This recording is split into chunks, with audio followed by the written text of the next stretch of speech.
Hello, hello, hello, here we are. Hello, here we are. Hello, here we are. Hello, what's up? Hello, how are you doing today, fine humans, huh? Top of the morning to ya. Cheerio, mate, cheerio, mate.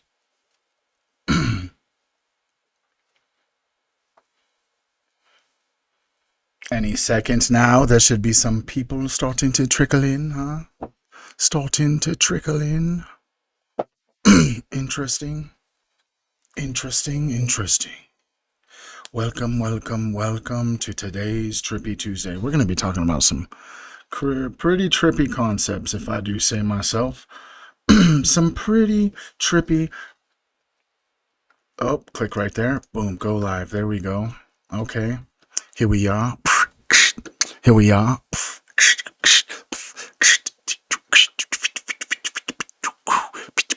Pretty Ricky. Pretty Ricky. What's up? What's up, Pretty Ricky? Let's go. We got some peeps in the house. Let's go. We got some peeps in the house. Let's go. We got some peeps in the house. Wasabi. Hey, Giggles, can you just send me a DM on Discord to say hello, just so I have the notification that reminds me that I need to chat with you? Hell yeah. I think we're live, bro. I'm pretty sure. Pretty sure. I've got a banger today for you. I've got a banger today for you.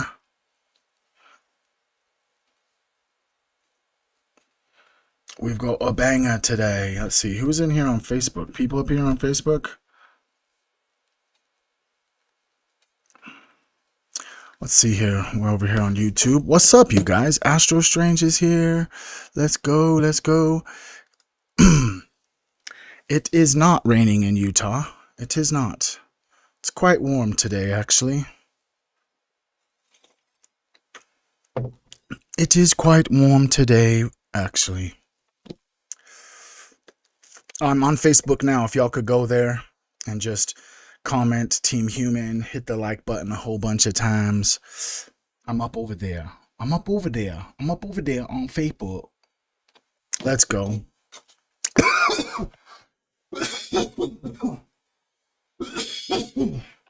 She. What's up, Lancaster, California? How you going? How's it going, Maryland? How is it going, Maryland? Miss Marilyn, how is it going? Miss Marilyn, how is it? Team Human, let's go. What's up? What's up, guys? Make sure if you're coming up on Facebook, they are trying to shadow ban me. They're suppressing my content. So the more you click the like button a bunch of times, as many times as you can throughout this live, the more you comment when you feel compelled to comment, and the more that you share this live stream, just helps my message get far and wide. They're trying to take away my ability to talk, and if you've been here for any amount of time, you probably could have maybe at least a few different opinions on why they would want to do that.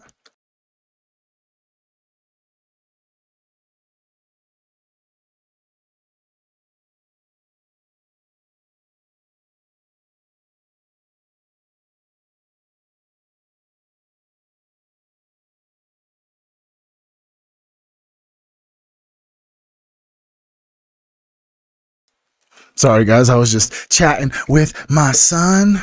My son Cletus was up in here. How are y'all guys' days going? Bro, okay, first questions first. Who here has been following me long enough for when I was posting videos about the quantum awakening, connecting quantum physics to spirituality? Who was here for that? Was anybody here for that? Sorry about that. I hope you guys didn't leave for any specific reason than just to say hello to another platform. For some reason, it says I only have one person. One person. Hey, what's up, Cobra Kai? No, what? That's. Hello, Melissa Clark. You're in the house. What's up? What's up? What's up? Okay, Cobra Kai. I'm glad that you're here for that, bro. Because today's mindful message is just that, bro. Is quantum spirituality, as I like to call it. And there's a lot of fluff. There's a lot of woo-woo, and you know what I'm saying? I know it's Alan. I know it's Ellen, player. I was just calling you by your screen name, homie. Where's my peeps up in Facebook at? Hell yeah. So let's just get this going. Today is a Trippy Tuesday, bro. We don't know what we're going to get into. Please close the door. We don't know what we're getting into today. But are you guys here for it? Let me know, please, in the chat if you're here for it, just so I can get a count. Because it's saying I got one viewer up in here on Twitch, and there's no way I only got one viewer on Twitch. It says I got one viewer on YouTube. I'd probably only have one viewer on YouTube. It says that I've got 4 viewers on Facebook. If you're here, Facebook, say hello, player. Come on, Gina. We're here to communicate, not for you just to watch me, you freaking weirdo. Just kidding. Just kidding. I'm a weirdo too. It's all right. I'm probably the weirdest person I ever met. But it just is what it is. You just got to roll with the punches, player. Thank you for being here. I love you just for being here, even if you don't comment or like or anything. Okay. Are you guys ready for today's mindful message? Hell yeah, I got you for about an hour. That's all I'll need today. Today we're going to be talking about quantum physics and spirituality and just the trippy stuff that makes you just sit back and go, what the fuck is this place we're in? But what if the reason your life feels stuck isn't that you're blocked? It's that you keep observing yourself as the version that can't change. And reality is just simply agreeing. If that already pokes something in you, please drop aware in the comments so I know you're actually listening with your soul and not just scrolling. But let me say this up front. I am not a quantum physicist. I don't claim to be an expert. I'm just a neurodivergent that recognizes patterns and connecting the dots. So I'm not here to give you a textbook. I'm here to give you a way to feel what the sciences might be hinting at. Everybody loves to yell quantum manifestation like it's a coupon code. So let's talk about manifestation, healing, and the power of observation in a way that is spiritually real and actually connected to quantum physics, without pretending the math says more than it does. Cheers.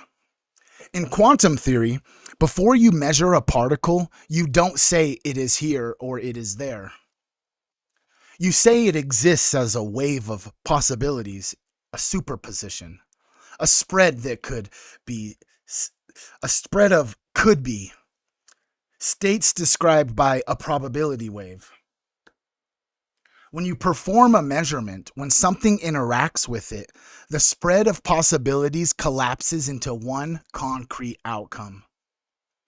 That's the observer effect. No, Karen thinking about a Lamborghini, but a deep truth. At the smallest scales that we probe, reality does not come to us as a fixed, solid script. It comes as potential that becomes specific in relationship, in interaction, in observation. The universe is not finished behind the scenes and then shown to you like a movie. You are inside a process that is still live editing. That is a foothold. Now take that out of the lab and into your actual life. There are many versions of you that are quantum real as potential right now. Comment which one of these potentially resonates with you. The you who never heals and just repeats. The you who quietly leaves the pattern and rewrites the lineage. The you who answers the calling on their life. The you who numbs out and pretends that they never heard it. The you who becomes a safe place for others. The you who keeps being in a battlefield. All of those paths exist as emotional and spiritual superpositions inside of your nervous system, in your subconscious, in your field. And when you manifest, you're not grabbing something out of thin air. You're steadily choosing which version of you are willing to be in thought, in feeling, and in behavior. Your chronic self-observation, the story you rehearse about who you are and what's possible, is the measurement device that keeps collapsing you into the same outcome over and over again. Observe yourself as, I always sabotage. Nobody stays. I never finish anything. And your inner probability, that wave, it hears you. Your body, your choices, your relationships rearrange around that identity until it becomes your default reality. Not because the universe is punishing you, but because consciousness plus repetition stabilizes a pattern. Let me say that one more time. Consciousness plus repetition stabilizes a pattern. Now, quantum physics also gives us entanglement. Two particles that have interacted behave as one system. Their properties are correlated even when they're far apart. Measure one and instantly, without any signal traveling between them the usual way, you know something about Measure one and instantly, without any signal traveling between them in the usual way, you know something about the other. Whatever ultimate explanations you like, the undeniable fact is, at the deepest level, reality is wired for connection and correlation. Now look at your nervous system. Every unhealed moment in your life is entangled with something. That child humiliation is linked to your adult social anxiety. That betrayal is linked to why you test every partner until they break. That early abandonment is linked to why you people please yourself into exhaustion. In a spiritual sense, those are your entangled pairs. A root moment and a current behavior still vibrating together. When you finally sit down and bring conscious, compassionate observation to the root, the memory, the pattern, the part of you you've been exiling, you're not doing anything except for this, just a simple kind of inner measurement. You're changing one side of that entangled system. Instead of shame, you bring understanding. Instead of avoidance, you bring presence. Instead of what's wrong with me, you bring, of course I learned to protect myself like this. And over time, the other side, it has to shift. As that memory or part of you is repeatedly met with new awareness, your present daily behaviors, triggers, and symptoms start losing their old charge. That's not magic. That's entangled healing. Change the state of consciousness here, and the pattern over there can no longer behave the same way. If that just connected some dots for you, just drop the word entangled in the comments so I know that you felt it in your body. Now, even in mainstream conversations, people like Jung were hinting at this long ago. Mind and matter as two faces of a deeper, unified reality. A psychophysical field where inner and outer mirror each other. Modern research is flirting with the idea that certain states of consciousness might involve quantum-like processes or correlations in the brain. We're not at proven yet, but we're at that's ridiculous but we're past that's ridiculous and we're into okay, we should actually test this seriously. So where does this leave us spiritually? For me, it looks like quantum physics. Reality is not a dead clock. It's a probabilistic, relational, and participatory. Observation and interaction are built into how the universe unfolds. Now, spiritually, it's like consciousness is not a glitch. It's like the central point. Your awareness and your intention and love have real effects on your inner and your outer world. Put them together and you don't need to pretend electrons are doing breath work. You can say, I live in a universe where potential is real, connection is fundamental, and awareness participates in what becomes actual. So if I continuously observe myself as sick, broken, or doomed, I'm unconsciously helping that version of me stabilize. If I learn to observe myself with honesty, compassion, and responsibility, I'm gradually collapsing into a different self, a different story, a different reality. Manifestation is not forcing the universe. It's about withdrawing your observation and energy from the timeline where your soul is dying and reinvesting it day after day into the one where your soul is actually alive. Cheers, playa. So here's a real quantum practice with no fluff. Number one is just witness. Start watching your automatic self-talk like a scientist and a mystic had a baby. What identity are you rehearsing without noticing? Number two is re-entangle. When an old wound lights up, don't exile it. Sit with it. Breathe. Bring grown you to meet it. Change the state of consciousness around it. And then number three, act from a new superposition. Ask yourself, if I were already the healed version of me, what tiny action would I take today? And then do that, even if it feels small or awkward. And then repeat that enough times and you'll watch your life mysteriously shift. Not because a particle jumped in your favor, but because you finally started treating your observation like the creative force that it is. In a participatory universe, you don't get to control everything, but you also don't get to pretend that how you look at yourself doesn't matter. It matters more than we've ever been led on to believe. I love you, Team Human. Damn, Gina. What's up, motherfuckers? Damn, daddy. Shit, dude.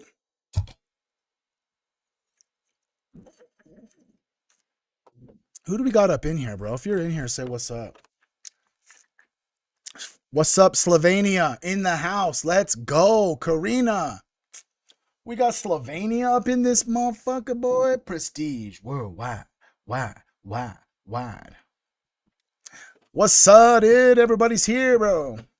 Okay, it seems we got Julia. I'm from Utah. Katie, what's up? We got Kyle Finnegan. We got Rain in the house. Melissa Clark, Apple Juice, Queen Trip. Pretty Ricky. We got Ray, C. Porter, Manda, Lacey Lane, Maybelline. Maybe Me Lee, Karina, and Cobra Kai over up on here on YouTube. Let's go. Can we all just do a little thing for me? Just do a little thing for me. Just do a little thing. Just do a little thing for me. Do a little thing for me. Can you guys just head over to YouTube? Trip Over Drip on YouTube. I have a goal of 1,000 subscribers. I'm trying to get there. I'm only 130 away. Trip Over Drip on YouTube. If you're on Facebook and seeing this, the stream on YouTube is a little bit better, in my personal opinion, than it is over on Facebook. But if you like to be on Facebook, you could be on Facebook. No, you're good, Melissa. I'm up in there, player. I was even over the weekend. I was in some voice chats with the Frog and some other people. I can't remember their names, but I was up in there. I'm making myself seen, player. I'm up in the present. I'm present up over there. I appreciate you so much, Melissa, for even turning me on to Chuck Swindell, bro. Thank you so much. Hell yeah. All right. Not only do I want you guys to possibly go over to YouTube, and if you get over to YouTube, put something up in YouTube, up in the chat, just help the algorithm out a little bit. Hit the like button. You know what I'm saying? Also, if you wanted to head up over to freaking Trip Over Drip on Instagram, my goal is I'm trying to hit 100,000 followers. I'll be posting every day just like I do on Facebook. There's some stuff that doesn't go to Facebook, some stuff that only goes to Facebook, just vice versa. You know what I'm saying? Like this right here.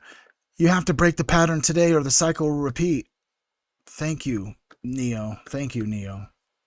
Thank you, Neo. Let's see. I'm going to refresh this to see if I got some new subs over here. No new subs yet. Dang, bruh. And then if you wanted to watch us over on Twitch, you could just head over to Trip Over Drip on Twitch. That's where most of Team Human resides, is over on Twitch. Just letting you know. Most of Team Human on our live streams is up over on Twitch. But what's up, Team Human? What's up, dude? What's up, dude? What's up, dude? What's up, motherfuckers? Hell yeah. Hell yeah. What's up? How we doing today, guys? What's up, dude? Cheers, mate. Top of the morning to you, mate. It's actually afternoon. Cheerio. Chim cheerio, chim cheerio, chim chim cheerio. I just want to talk about quantum physics. Right there. Right there. Let's go to X. We're just going to see what they got over here on X. You know what I'm saying? Just for this. For today. Working on laundry. Hell yeah.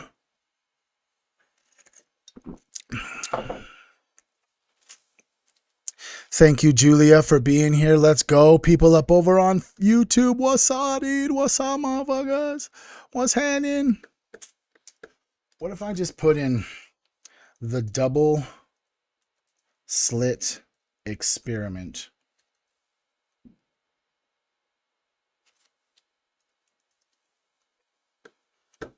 We're going to talk about quantum physics a little bit today. Alrighty. Now we're just going to come over here. It's got to be a longer video. Quantum physics starts to get weird.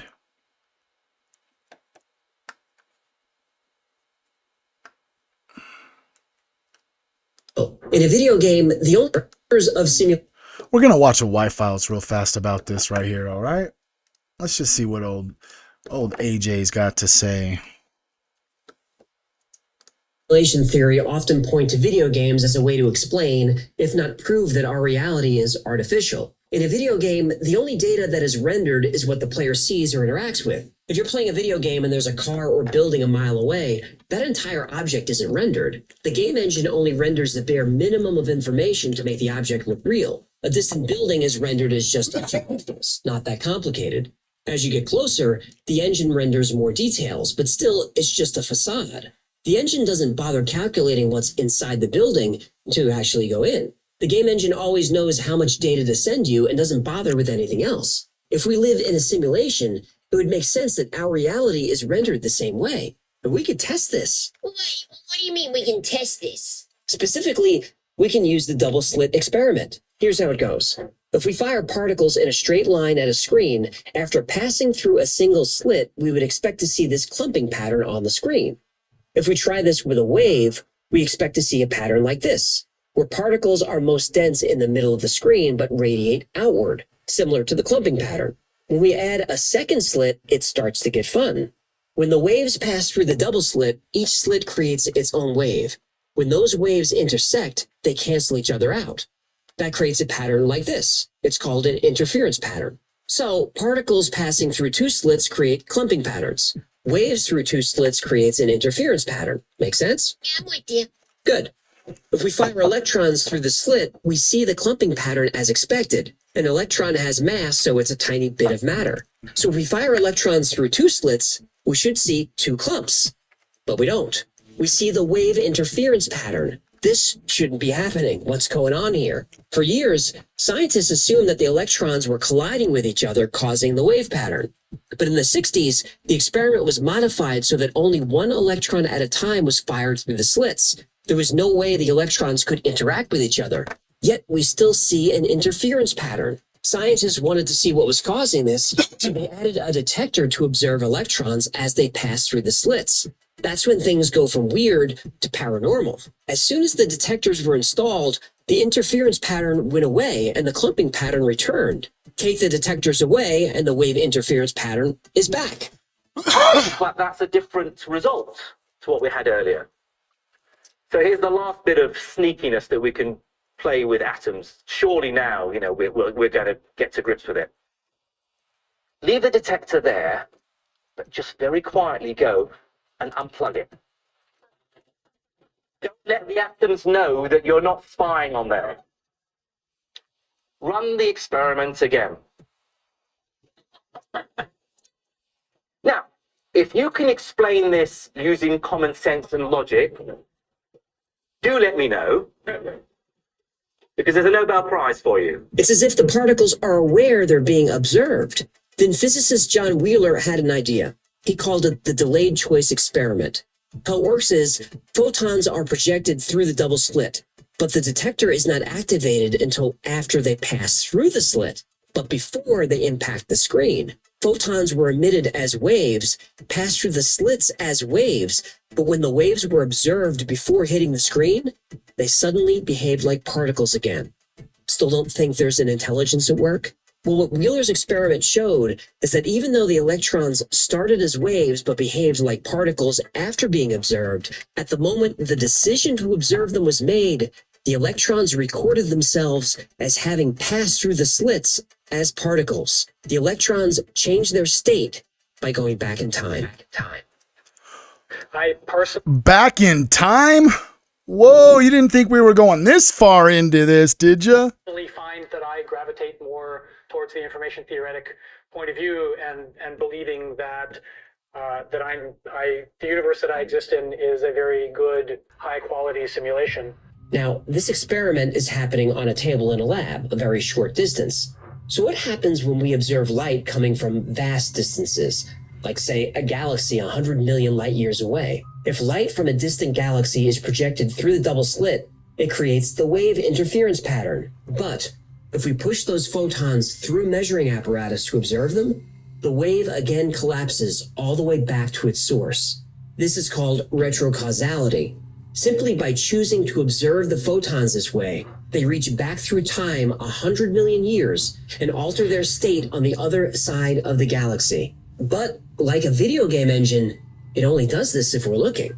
Even though our universe is full of galaxies, those galaxies may not actually be there. If we're living in a simulation, then stars and galaxies could simply be projections, and only when we get up close would those projections become more detailed. This is an excellent way to save computational resources. And because we're stuck with a hard limit of the speed of light, getting to far off places is really difficult. Limiting the speed of light is a useful rule to have in place. Quantum mechanics like the double slit experiment and quantum entanglement only make sense if there's a program at work, because only the program can ignore the laws of physics. Weird, huh? What do you guys think about that? Can I just ask, what do you guys think about that old double slit experiment, huh? What dots are connecting for anybody who is just gathering this information? Are there dots connecting? Please let me know in the comments. Because what that leads me to believe that it is undeniable that where your attention goes, energy flows, and where energy flows, matter starts to form. It literally changes the reality that we're living in at a particle level. Isn't that so insane? So imagine what you can do if you just consistently tell yourself that you can every day. Imagine if you just removed the negative talk and started adding a little bit of positive talk about yourself. Do you know what I mean? Like really, if the power of your conscious observation literally changes electrons from particles to waves just because you're looking at it, that literally means that your attention literally controls the entire reality. In the entire reality. The entire reality. Bom, bom, bom. What's up, dude? How are you guys doing today? Conscious simulation. Amen. Conscious simulation. Affirmations work. You are right. They work. Hell yeah, they work. Your freaking brain and consciousness is so powerful. It literally runs this entire 3D fractal light matrix that we live in, bro.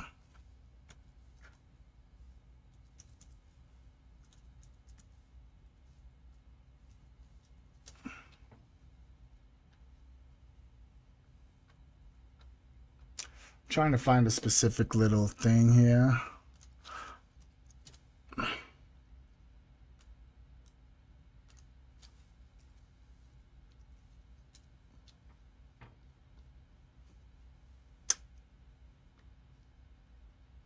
Where is it at? I know it's here somewhere. I'm looking for something. Sorry, guys. Please don't fight me. I've never been in a fight in my whole life. Who's here, though? What's up? Well, oh, whoa, whoa. No Sexy Red. Sorry, I don't know why I just started playing Sexy Red. That's weird. Awkward.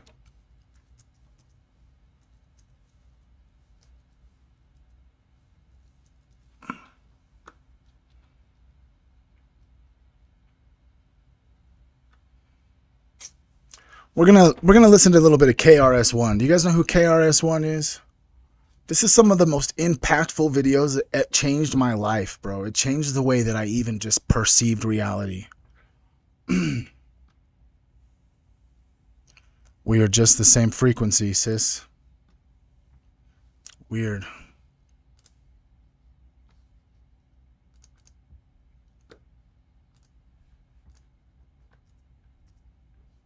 Exercise where, oh, we could say this, rock star energy drink.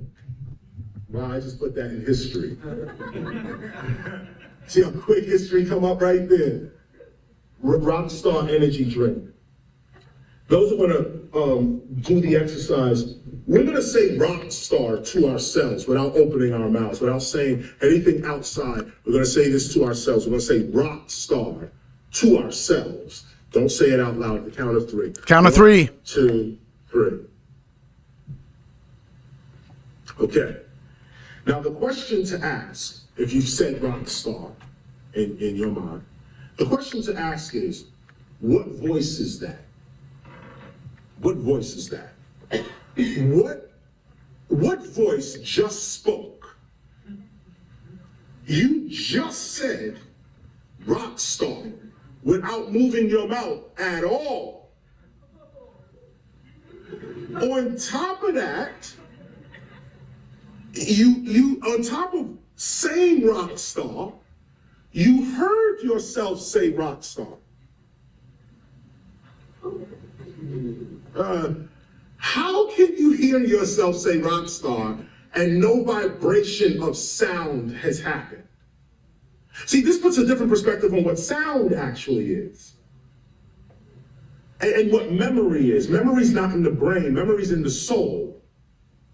The only thing you take with you after this life is your memories or your knowledge, your experiences.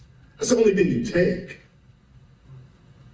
Unless you study Egypt culture, they believe you can take all their stuff with you on the other side. Just a side note. But if you said rock star in your mind or in your being is the true answer, is the true statement. In your being, what was that voice? What was the voice that spoke and then you heard yourself speaking? But these ears did not hear you say anything because your mouth didn't move. So the ears didn't hear it, the mouth did not move, but you spoke and you heard yourself speaking. If you close your eyes, you can see this better.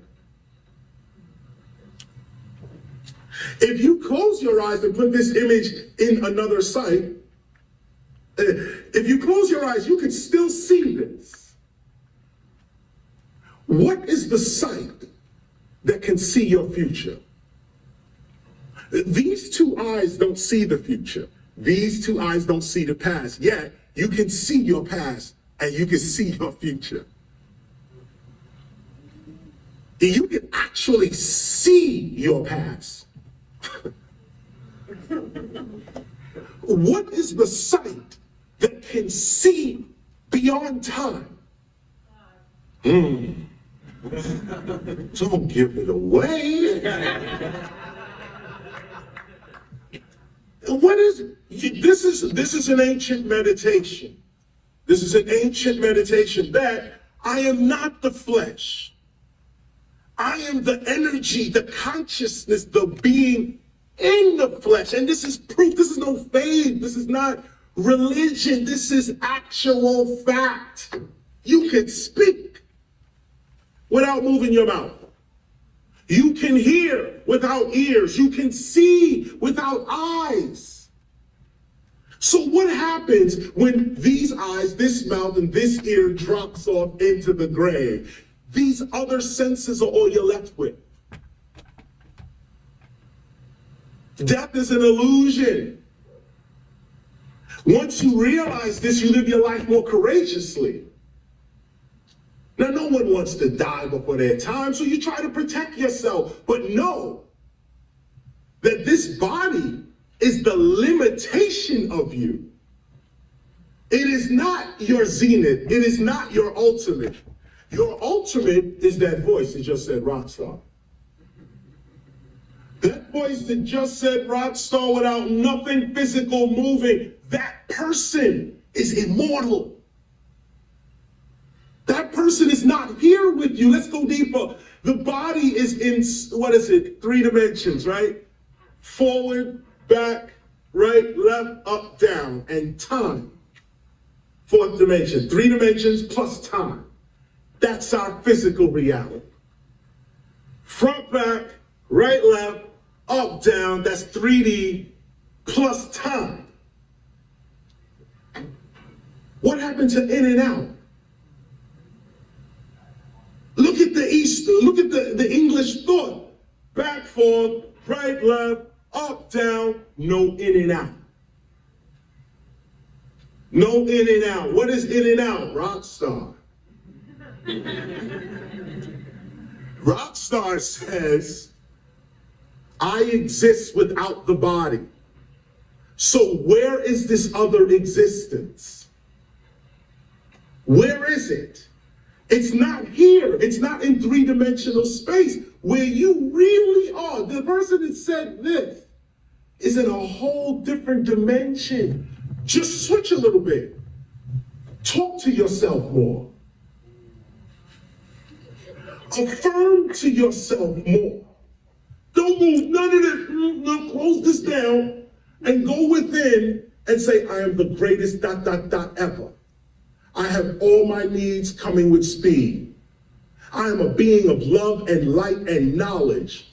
No weapon formed against me shall prosper. Whatever it is, have your affirmation on your tongue. In your being. This is how the gods created this whole reality. The first humans, imagine, the first humans, they came from inner space. They came out. Study the Anunnakis. They came out of inner space. Not from outer space. Inner space. Rock star. Before there was a body, there was this voice traveling in this voice's dimension.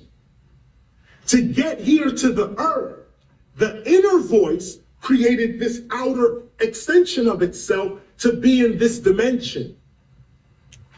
Once you realize that you are not just in this dimension, but you're also in another dimension, you now are free.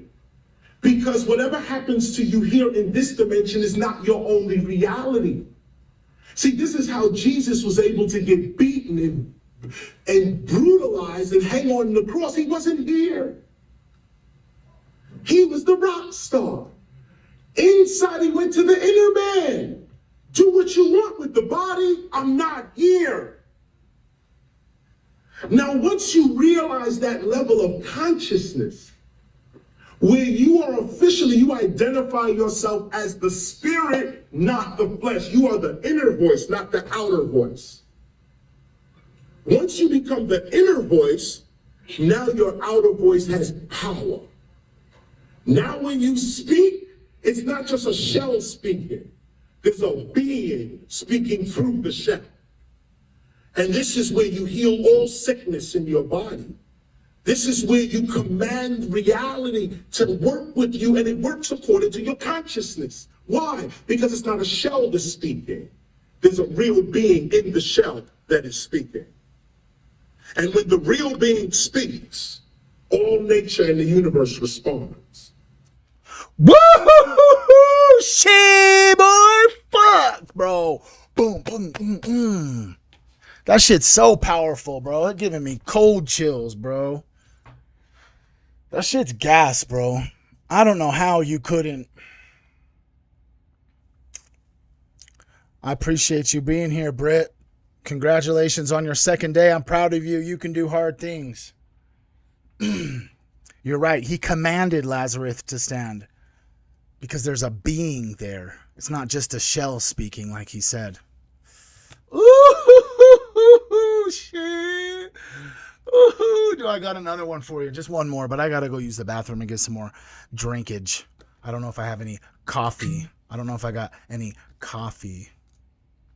So, I got another video for you. Let me come up over here. I think my freaking shit says I'm in France, but let's see here.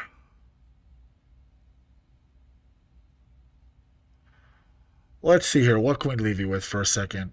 Fuck the Pope, dude. Manifesto warning about AI. Yeah, right, dude. Whatever, dude. Whatever, dude. We'll just give it up to old Jesse Michaels. Why? No propaganda.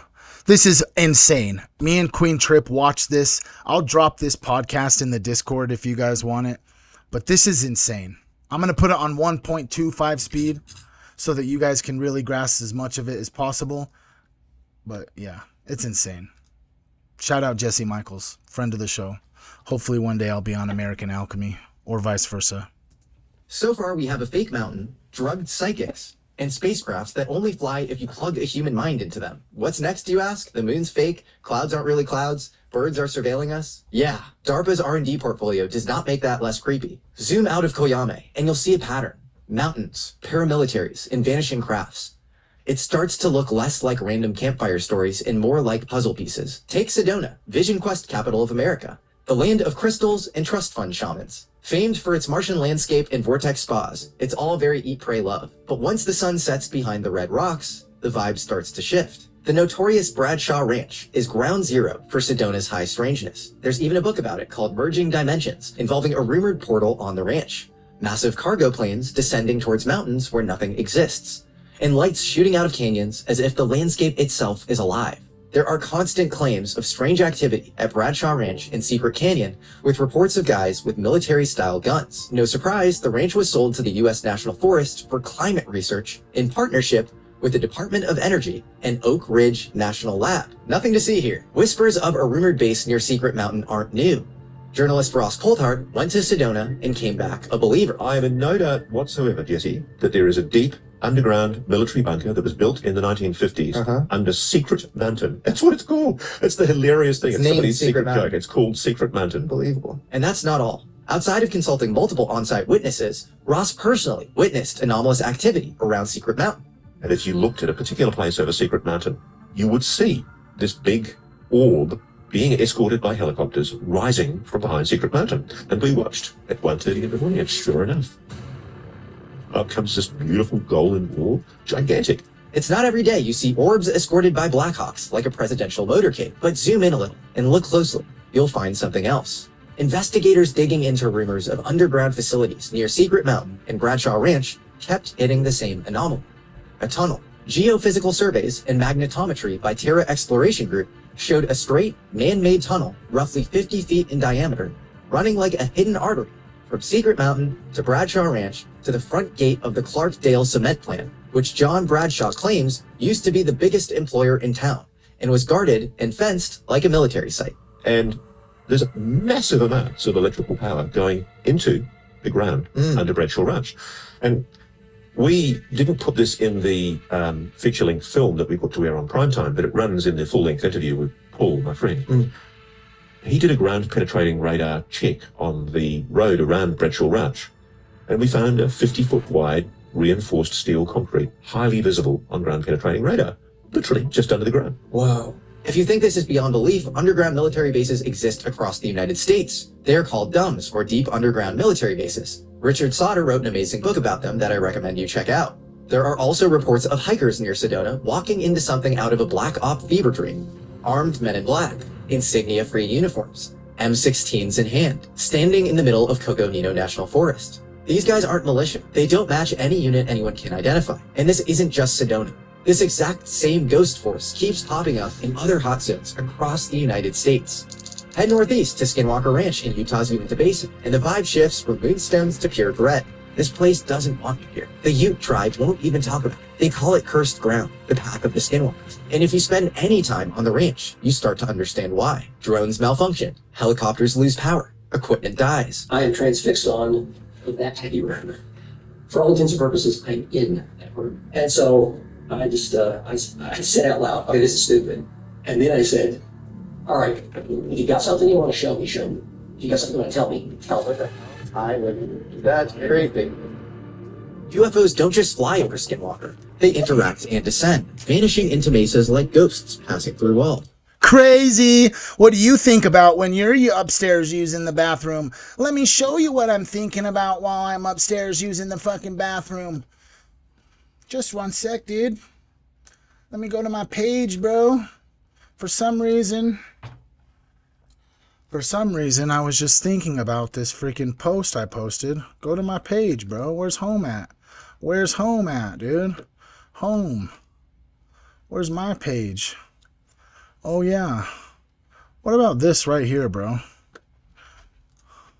A Waco attorney originally charged with continuous sexual abuse of a young child was released early after serving only 29 days for good behavior. Adam Hoffman pleaded guilty to reduced misdemeanor charges and was sentenced to 60 days. He walked free after less than a month and is not required to register as a sex offender. How in the fuck are we ever supposed to combat this shit, bro? How are we ever supposed to combat this shit if they just get let gone? Trip over drip on X if you guys have X.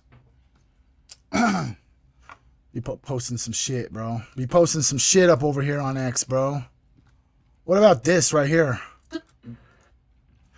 Ursula von der Leyen commits to vaccinating over 500 million children with Bill Gates.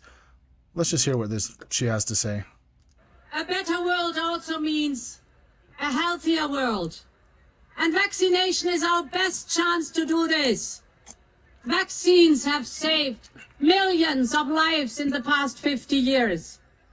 But right now, millions of children are still at risk. They need vaccines. So we must continue to support vaccination around the world. And today, I am pleased to pledge $290 million for Gavi, the Vaccine Alliance. Each child should be protected. And more will come. Together with Gavi, we have the goal to vaccinate 500 million children by 2030. Europe will do its fair share. You can count on us, my friends. A better world also means... It's just like, I don't know. For me, that's just kind of just like Klaus Schwab. You know what I'm saying? Like his voice, bro. His voice just makes it seems just so evil and like nefarious and like supervillain. They're like, we plan to vaccine 500 million children. I am pledging $290 million to put things in your kids. Without your consent or nah. Let's head over here. I wanted to play this other video. And you will eat bugs. You will have nothing and no privacy, and you will be happy.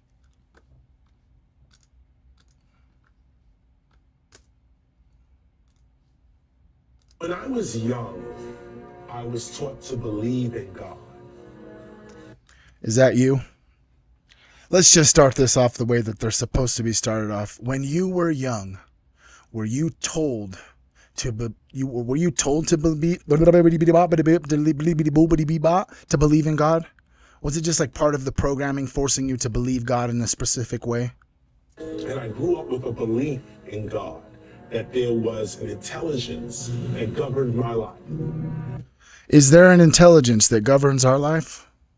That I could not see, that was vast and beyond my human understanding, and it was comforting. As I got older, I began to realize that beyond believing in God, I would have to perceive in God. Beyond believing in God, I'd have to perceive in God, meaning Now that I believe that there is a God, I have to walk, talk, and act like that God. A little different from believing in God and from a distance. God is there, I'm here, and I believe that you are there. As I got older, I began to say, you know what, you're not even over there, you're way up in here. So to really show you respect, God, to really acknowledge your presence, I gotta act like you. I gotta allow you to come through me. I have to really begin to let go of what I believe you are and let you show me who you are. And so I began to perceive in God. And that means I began to look through a single eye, not just my two-fish eyes here, which is belief in God. I began to perceive God through a single vision. And Wow, bro. I don't know about you, but that one just kind of hit me in the guts. Because, you know, I always say 2 eyes to look, 1 eye to see. It really, him just saying that just energetically freaking affirmed it to me. I could just feel it, bro. I could feel it, player. that single vision is I had to act God. Act God out. What would God do in this situation, in that situation, in this situation? And act that out. When I began to act God out, a certain power came over me. I'm telling you, bro, as soon as you start to embrace your inner divinity, just like KRS-One saying, there's a certain power that comes over you.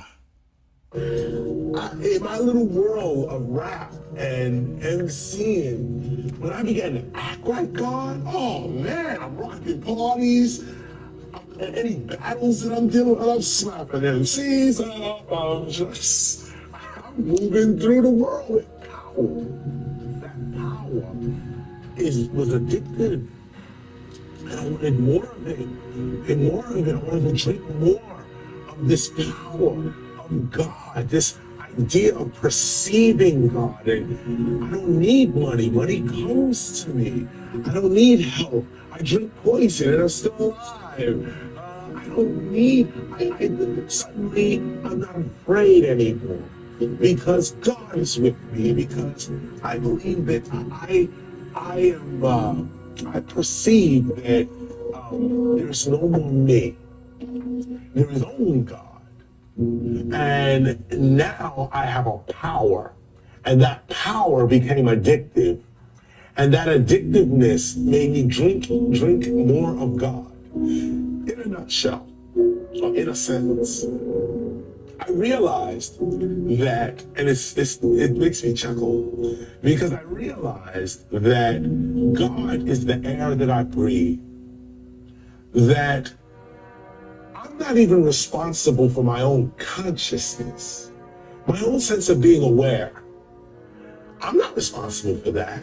This substance, this thing right here, this, whatever this is, this right here, we think it's air. But I realized that if I stop, close my nose and mouth, for 4 minutes, if I'm separated from this substance for 4 minutes, my heart don't stop, my brain don't even stop, my body functions don't stop. The first thing I lose is consciousness. I pass out. I can no longer stay aware. So I started to say, wait a minute, I'm not just breathing in air. I'm breathing in consciousness. I'm inhaling and exhaling God itself. Why do you think breath work and meditation and stuff like that is so transformative? Just really sit with that for a second. If you're breathing in consciousness and God itself, isn't that just empowering? To know that you can do these techniques, these breathing techniques, and really connect with source, really connect with your higher self, really connect with your soul, your spirit, whatever it is that you want to call it. And this air is conscious. That linked me up with quantum physics, where they got the new string theory and how strings are vibrating in certain ways. That gives you air, or gives you a tree, or gives you a human being. That everything is conscious, not just the life that I have, but the clothes clothes that I'm wearing, the air, everything is conscious on some level. It is vibrating. It has a purpose. It has a point. It has a point. Do you, at the end of today's stream, you guys want to do a Wim Hof breathing exercise with me on the stream? This is the one I use to talk to Source. We can then move forward and take, recommendations for other ones, but we'll do a breathing exercise at the end of today's live stream. You down for that? What's up? Who is? Third Eye's in the chat. Let's go. View everything. So I began to see God as everything. Everything is God, and in me, and everything. So I said, "Wow." I mean, the salmon, you could prep that. It won't be for like another hour. I'm gonna be live for like another hour. What a way to. I love that too. I think that we should do that. I really liked the freaking chakra meditation we did, bro. I felt so compelled. I don't know. I felt powerful. Why are you feeling resistance? Just let him finish talking and then we'll talk at the end. Okay, Gamma? Live. Everything is God. I'm everything. And there's no limitations. Let me keep breathing. Let me just keep breathing. And just keep breathing. And take. We can do that too, Apple Juice. Definitely. Consciousness is like I think that's where I'm headed for like the next little bit, is just like consciousness and just like really trying to provide substance for you to observe and then vibrate with what vibrates, so that maybe we can make a difference, not in our own, not globally. Maybe the next week or two is just really specifically honing in on divine power, your divine power, you remembering who you are, why you're here, what the purpose of you being here is, because that is what's going to grow and connect the bond that we have so much more. Taking in what the conscious universe is trying to tell me, what it's trying to give me. And every time I say that me, I limit myself, because it isn't me, it's it.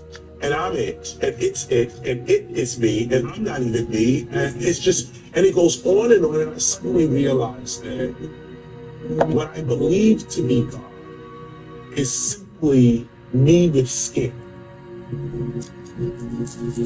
I realize that God is, that's it.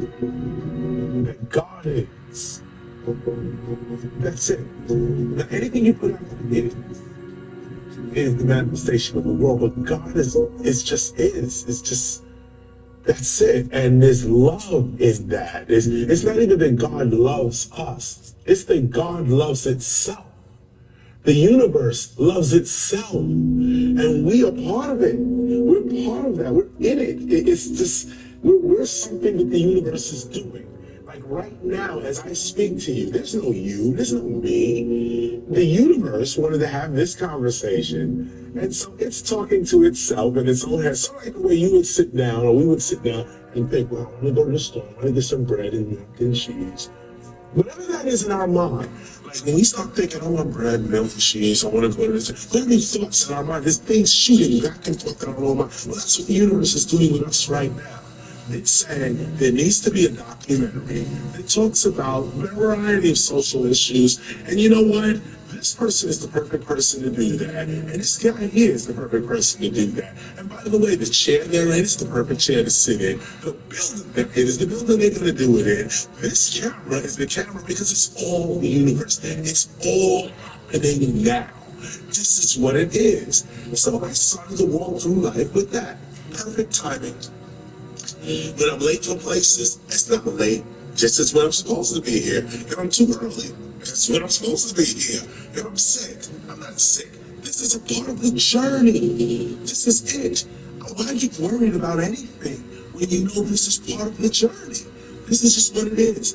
And you notice that when you let go and just say, you know what, I don't even care what happens because I'm just part of this whole thing. You get healthier. You're less fearful, less worried. Your wealth, and meaning your money, your finances are on order. Things are coming to you. You just say, look, I'm just going to be me, and I'm not afraid to be me.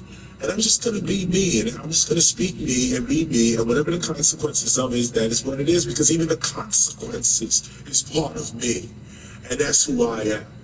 And so for me, that became God. And I thank you, God, for even speaking of myself through this. I thank you, God, for even allowing and allowing this. I just got chills, bro. So much. I don't know. In times like this, if I'm being 100% honest with you, when I get chills, it feels like it's just God. It's like the field around me is resonating with what I'm currently experiencing. Because we are just God. This is all just God, bro. You don't have to take life so seriously. You know what? We're going to get into some Mind Unveiled, I think, today.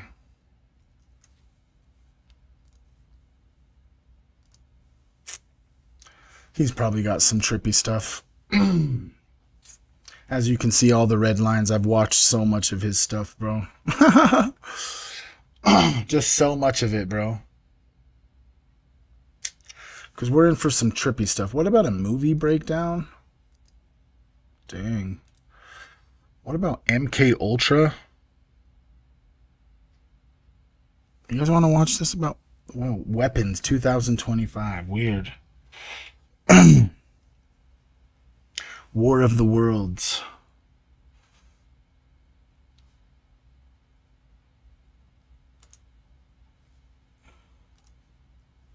Weird. I've never even seen the movie, though.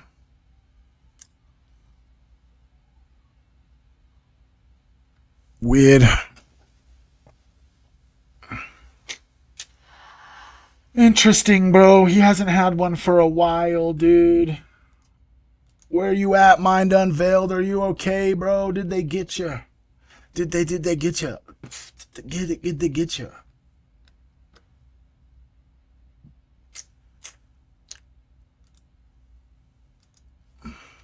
Let's watch this one. If you don't know who Mind Unveiled is, I'm telling you right now, bro, you need to check them out. Friend of the show. Tried to make contact on Instagram and he hasn't responded. I would love to have a conversation with him. Just being honest. But yeah.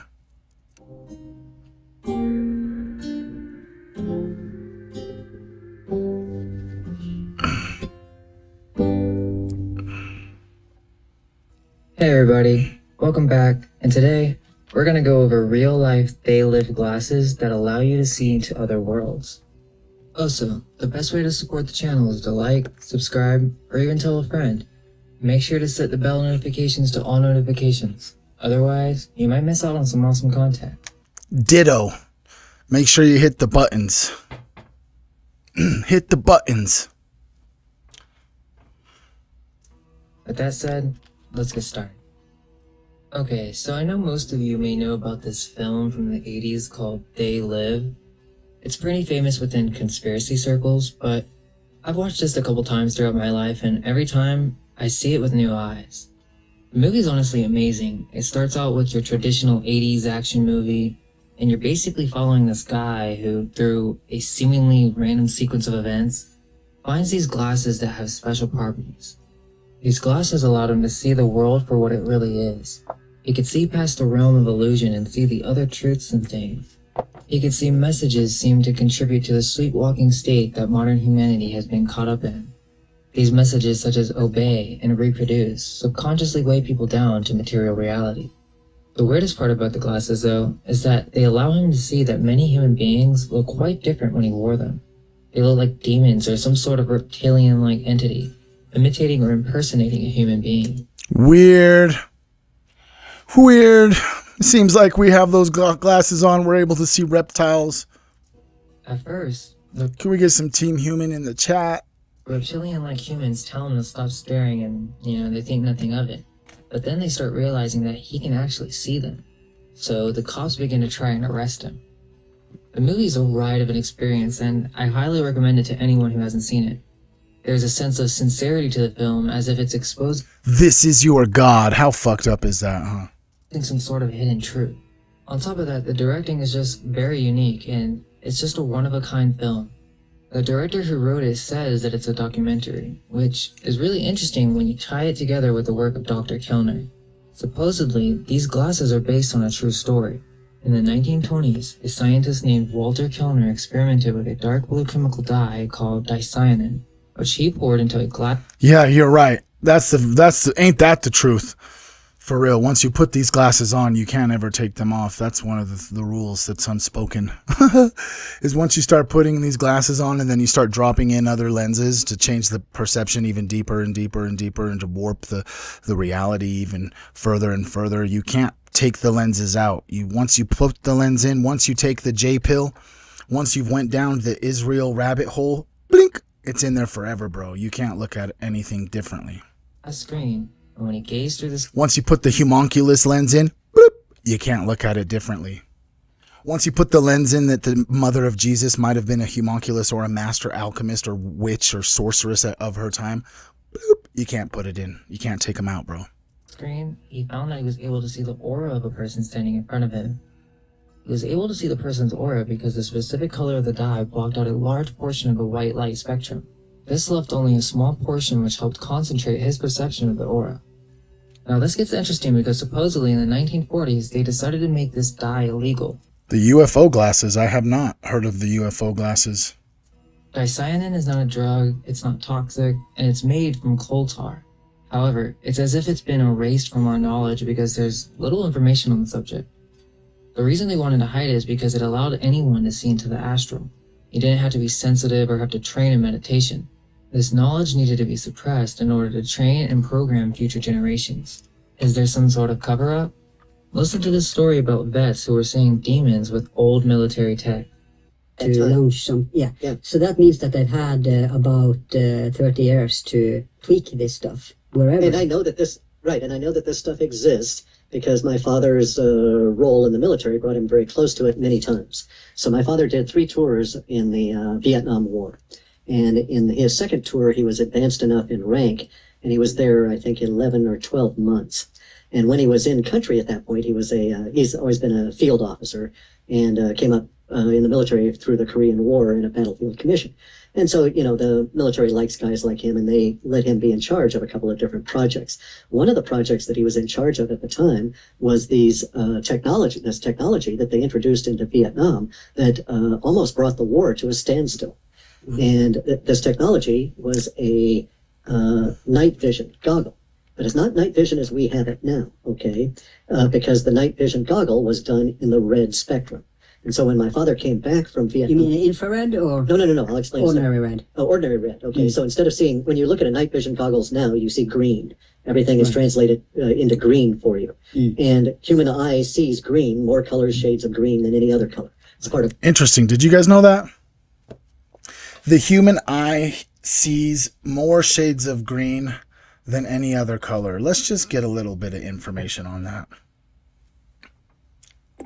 I just heard that the human eye sees more shades of green than any other color. Can you elaborate on this and then provide a little bit more, I guess, miraculous or unknown crazy facts about that? Absolutely. Our eyes have 3 types of cone cells that detect red, green, and blue wavelengths. The middle wavelength cone is most sensitive to green, and green sits right in the center of the visible spectrum, which is where our vision is most acute.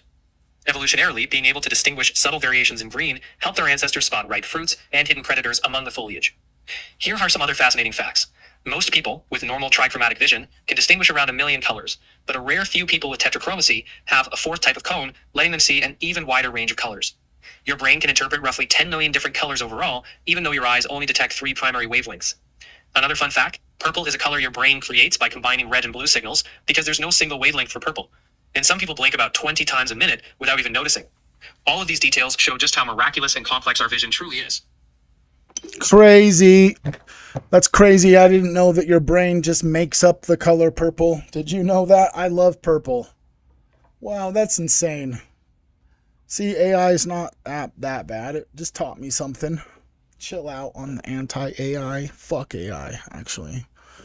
But like I said, I'm a firm believer that the data centers that are being built now aren't for chatbots and filters and shit. Those ones have already been built. Those ones are already fucking shit up. You know what I mean? There's no getting rid of those. The ones that we do and potentially have some sort of control over is the ones that are being built where they're going to have a computer server with your name on it that processes trillions and trillions of bits of data just specifically about you, so they can eventually get it to the point where they can analyze all of the data and then try and predict your behavior to potentially arrest you before you even commit a crime just because you clicked on a video that was anti-Semitic or something. Our evolution, our need to find food. So that's clever then. Correct. But see, here's the thing. It started off as red. And so the night vision goggles were introduced to helicopter pilots and gunnery people in Vietnam. And I won't hesitate as to I won't guess as to which year it was that they introduced them. But my father was part of this initial experiment with the troops that he commanded. And it was a disaster because the image was... 1 second. Just a second.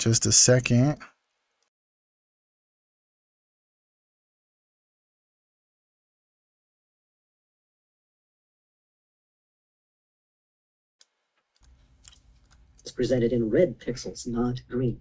And because of the technology being used at that time, it created very interesting What's up, Jay Smooth?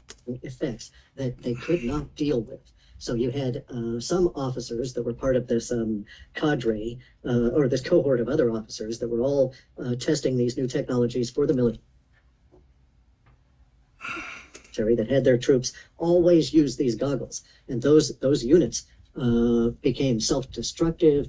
They went down in a horrid situation. My father was extremely practical, didn't want to see himself get destroyed in any way, wanted to return and get out. So as soon as he saw what was going on with these goggles, he had his people take them off. And he actually got praise from the military for the way that he dealt with all of this. But the effect was this: a gunner in a helicopter would have no problem using these goggles, and only everything is showing up as a sort of a faint reddish image. And it was true night vision the way we have it now, and even a greater depth, because you could also flip it and get an extra layer that was sort of yellowish that would be heat signatures as well. And they don't have those combined anymore in these goggles. Anyway, the goggles that were presented to the gunners, and my father tells the story of the very first time they're out with them, and they're flying along, and he's in the front of the helicopter with the pilot. And all of a sudden, in a very peaceful area, not anything going on at all, the gunner in his on the starboard side of his helicopter starts firing wildly at their height, not at anything on the ground, but at an area that he was shooting at, and basically causing other helicopters in their little flotilla to have to react. And my father goes on back to the gunner, basically demanding, "What the hell, dude? What are you shooting at?" And the kid is just sweating profusely, and his eyes are just dilated beyond belief. And my dad thought he was dealing with another heroin addict, but this was before it had... Weird. I wonder why he would automatically just assume that he was dealing with another heroin addict. Is it because I love you, boy. Isn't it because potentially maybe we're trafficking those drugs and our soldiers have direct access to them? You ever wondered, after 9/11, it's just like a really weird observation that I made. Maybe it's wrong, but you could tell me, let me know in the comments. Doesn't it seem as if like after 9/11 and then the war in Iraq, all of a sudden heroin just took over everything? It was just like, yeah, it just took over everything. All of a sudden the opiate pandemic started. Weird. I wonder where there's some huge, large poppy fields at. I don't know. Gotten really bad in Vietnam, and the kid was not Cheers. exhibiting those kind of symptoms. He was reacting to what he had seen. And he's describing to my father that he was shooting at these basically flying demons that were flying alongside the helicopter. And he knew they were coming to get him because they were gesturing at him and they could see him. And so he reacted, and he started shooting his Bren gun, big 50 caliber slugs at these things, right? And they were flying along right next to the helicopter, so he's firing out directly from the helicopter, and there are other helicopters in the vicinity, so it caused all kinds of problems. And this goes on repeatedly, week after week after week. Every time they try and use these night vision goggles, at some point they encounter monsters, true monsters. Now, officers have been told not to wear these. Okay, the pilots were told not to wear them. But my dad put them on to see what the hell was going on, and to hear him describe it, it was like. Real quick, I just have a question I have to ask. I'm just curious, okay? Are there any fields that produce poppy in Israel, like for agricultural purposes that are internationally transported? From what I found, Israel is heavily involved in the cut flower industry, exporting large quantities of flowers like anemones, which are poppy-like, but there is no evidence that Israel currently cultivates poppy specifically for agricultural export, such as for poppy seeds or other products. Most of Israel's export-focused agriculture is in fresh produce and flowers, not in poppy cultivation. Okay, can you please just tell me what country has the largest skin bank in the world? Israel is reported to have the largest skin bank in the world, storing human skin for treating burns and other medical needs. Interesting. Being in the worst kind of a demonic gothic hell. That you'd look out at the tops of trees and you'd see these creatures with big wings and claws and everything come flying off at the tops of the trees. But you take the goggles off and there's not even a disturbance. All right, peace out, Facebook. I'm ending the Facebook Live. Nobody's up in here. We've been going for an hour. I'll just end it. It's all right. See you later. Peace out.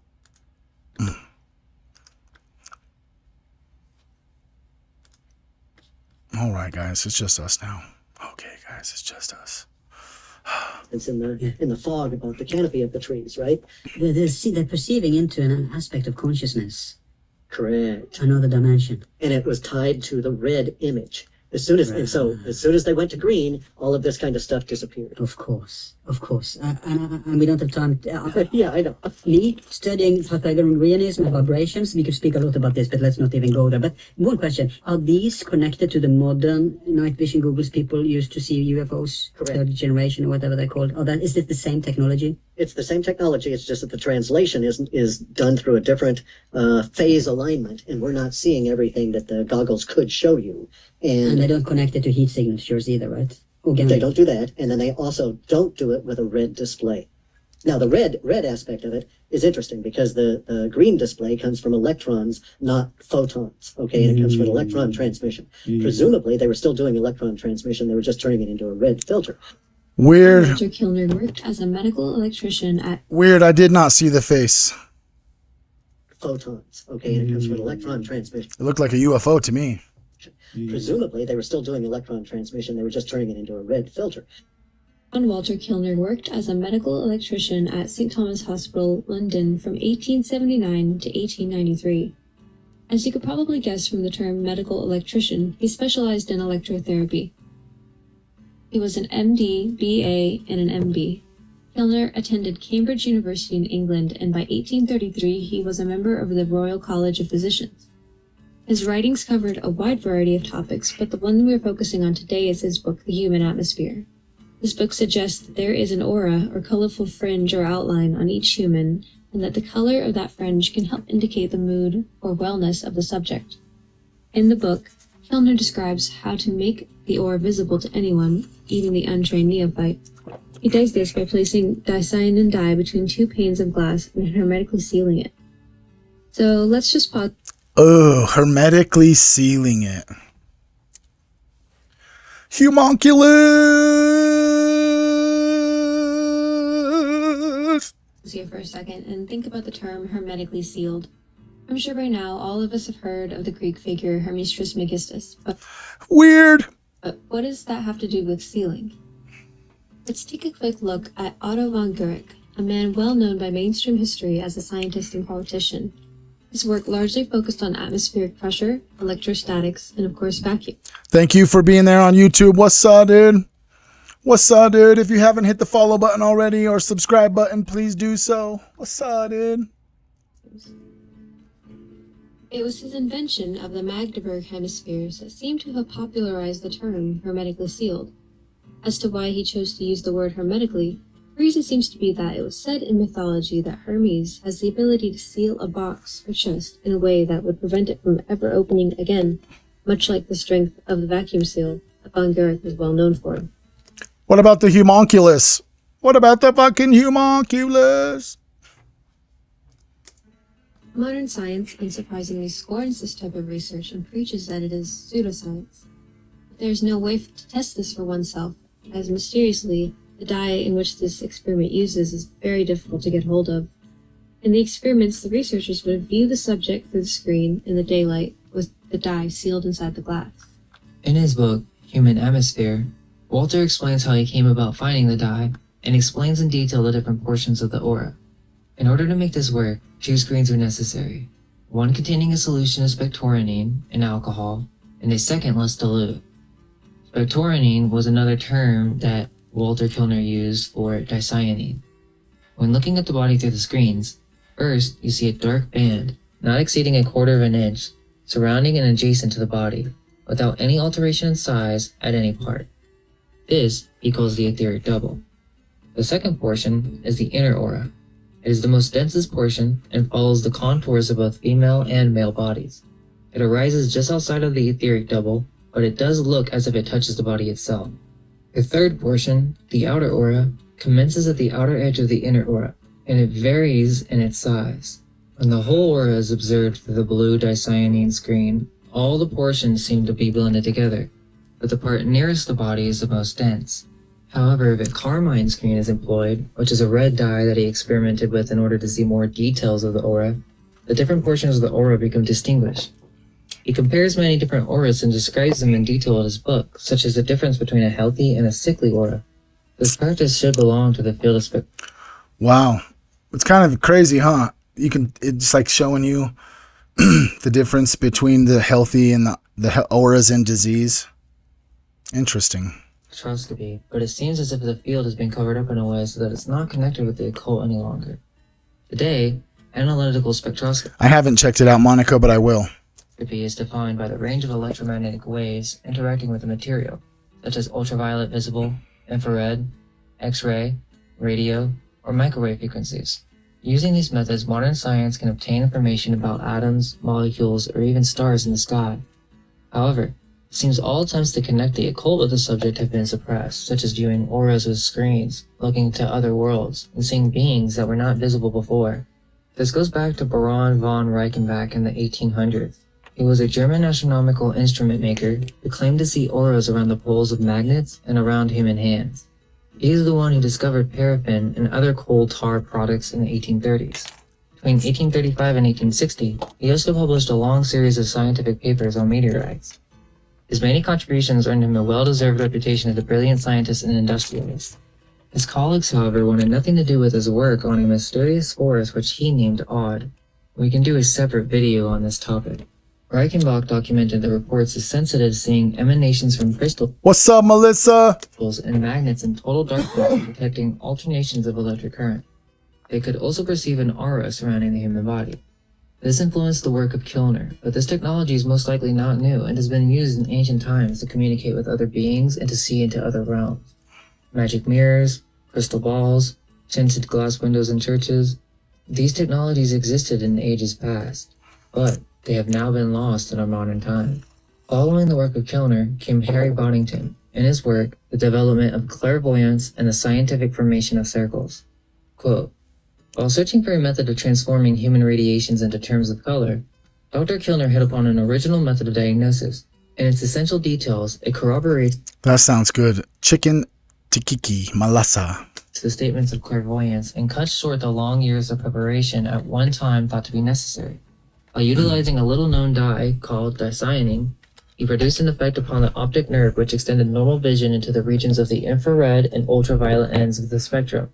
Radiations like the perfume of flowers and the human aura thus became visible. Following his lines of research, I made an apparatus which obviated much of the expense and all the drawbacks of Kilner's original screen. This was registered under the name of Aurospecs. Thus, Kilner opened an avenue to psychic science, although he never personally saw beyond the etheric body.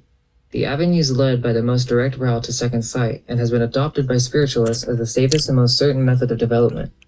Watching the aura was found to develop impressionalism of a high order. Any of these impressions being far beyond the capacity of the recipient compels scientists to speculate upon the possibilities of a world of consciousness external to the brain of experimentalists. That the mist and the screens themselves are but a means to an end is proved by the resultant second sight becoming habitual. With steady, regular practice, the mind automatically focuses the eye just as normal sight does for near or distant views. Nearly everybody is able to see the vague, shadowy lines of forest termed aura after using Kilna screen with correct lighting. I have publicly demonstrated that about 80% easily register the first stages of auric sight. Density and color become apparent to a few at once, but the majority merely see a gray or black shadow extending from one hand to another. Everyone regards it as an optical illusion, until they find that the lines of forest can be stretched in every direction. Figures 1 and 2 explain what is seen. An optical illusion always retains the same shape and form. The aura will be found to change its shape and color in accordance with mental qualities and health or disease. The fortunate few travel onwards from this point to clairvoyance of an exceptional character." End quote. And then we have stories such as with H.G. Wells' The Crystal Egg. Edgar Allan Poe. Where a shop owner comes to find a strange crystal egg that serves as a window into the planet Mars. H.G. Wells makes his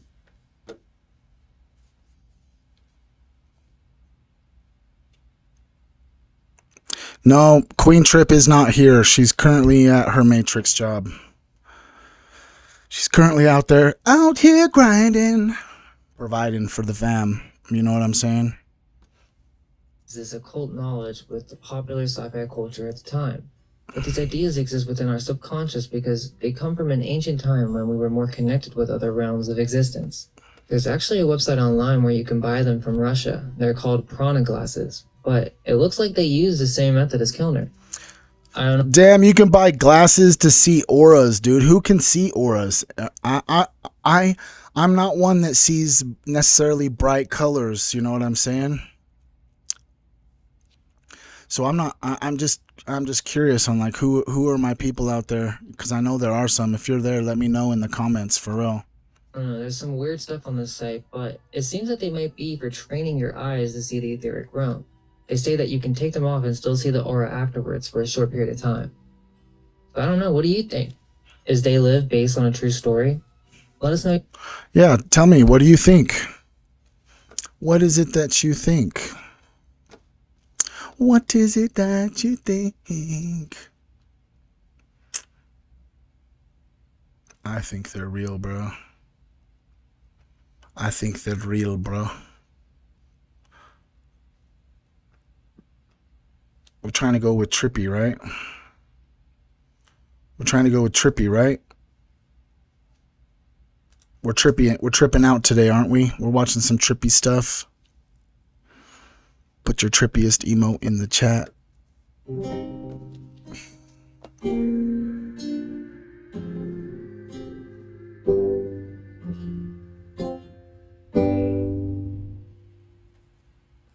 Hey, what's up everybody? Hope you guys are doing pretty good. So today, we're going to look at some interesting cases of extreme human longevity, and I want to give some thoughts on the matter of what may be responsible for this, and even go over some reasons that this information would be suppressed. If we type in oldest human or the average lifespan, we find that the oldest factual account given by the mainstream is 122 years. If we look at the average lifespan of a human, we find that we're told it's 70 years, and that this is due to modern medicine, right? They tell us How is it if it's due to modern medicine has the life expectancy went down? Have you ever asked yourself that, bro? Interesting. Ancients only lived to their late 30s or 40s, and that even just 200 years ago, the average lifespan was 35. Yet, is there another reason that they tell us this information? Let's just start off by asking that question because it's interesting. There's a newspaper from the early 1900s speaking of a man who lived to be 256 years old. Weird, 256 years old?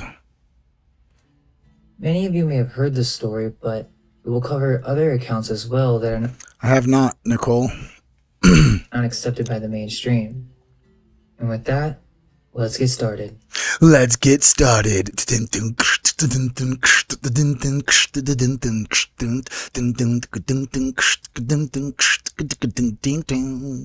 On May 6, 1933, the New York Times published a report on a man named Li Ching-wen. The title starts with Li Ching-wen dead, giving his age at 197, but inquiry put age at 256. Notice how there aren't any fact checkers in this article trying to debunk this whole narrative. As it reads, Li Ching-wen, a resident of Kaisen in the province of Sichuan, who contended that he was one of the world's oldest men and said he was born in 1736, which would make him 197 years old, who died today. A Chinese dispatch from Chongqing telling of Mr. Li's death said he attributed his longevity to peace of mind and that it was his belief that one could live at least a century by attaining inward calm. Wow. If that really was his words, just how powerful is that? You can reach longevity by just an inner calm and remaining peaceful? What? Compared with estimates of Li Ching-wen's age in previous reports from China, the above dispatch is conservative. In 1930, it was said Professor... You just have to heal the body, Melissa. That's it, in all capacities. You know this, sis. Fasting, exercise, sleep, meditation, breath work, cold exposure, grounding, all that. Wu Chung-chang, Dean of the Department of Education in Minkuo University. I'm trying to live as physically long as possible to actually, if I'm being 100% honest with you. You should just practice putting your feet inside about like 3 inches of cold water in your tub and just do that for a few minutes every day. It will help with the circulation in your feet, Melissa. Had found records showing Li was actually born in 1677 and that the Imperial Chinese government congratulated him on his 150th and 200th birthdays.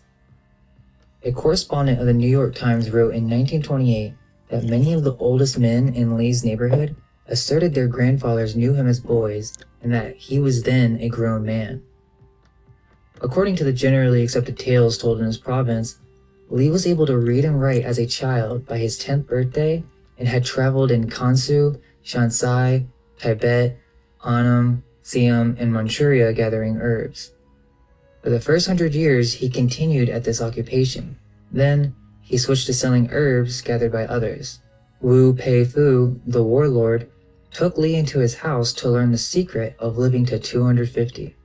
Another pupil said Li told him to keep a quiet heart, sit like a tortoise, walk sprightly like a pigeon, and sleep like a dog. Wow. Isn't that impactful, dude? To keep a quiet heart, sit like a tortoise, walk springly or sprightly like a pigeon, and sleep like a dog. Those are all just really good pieces of information.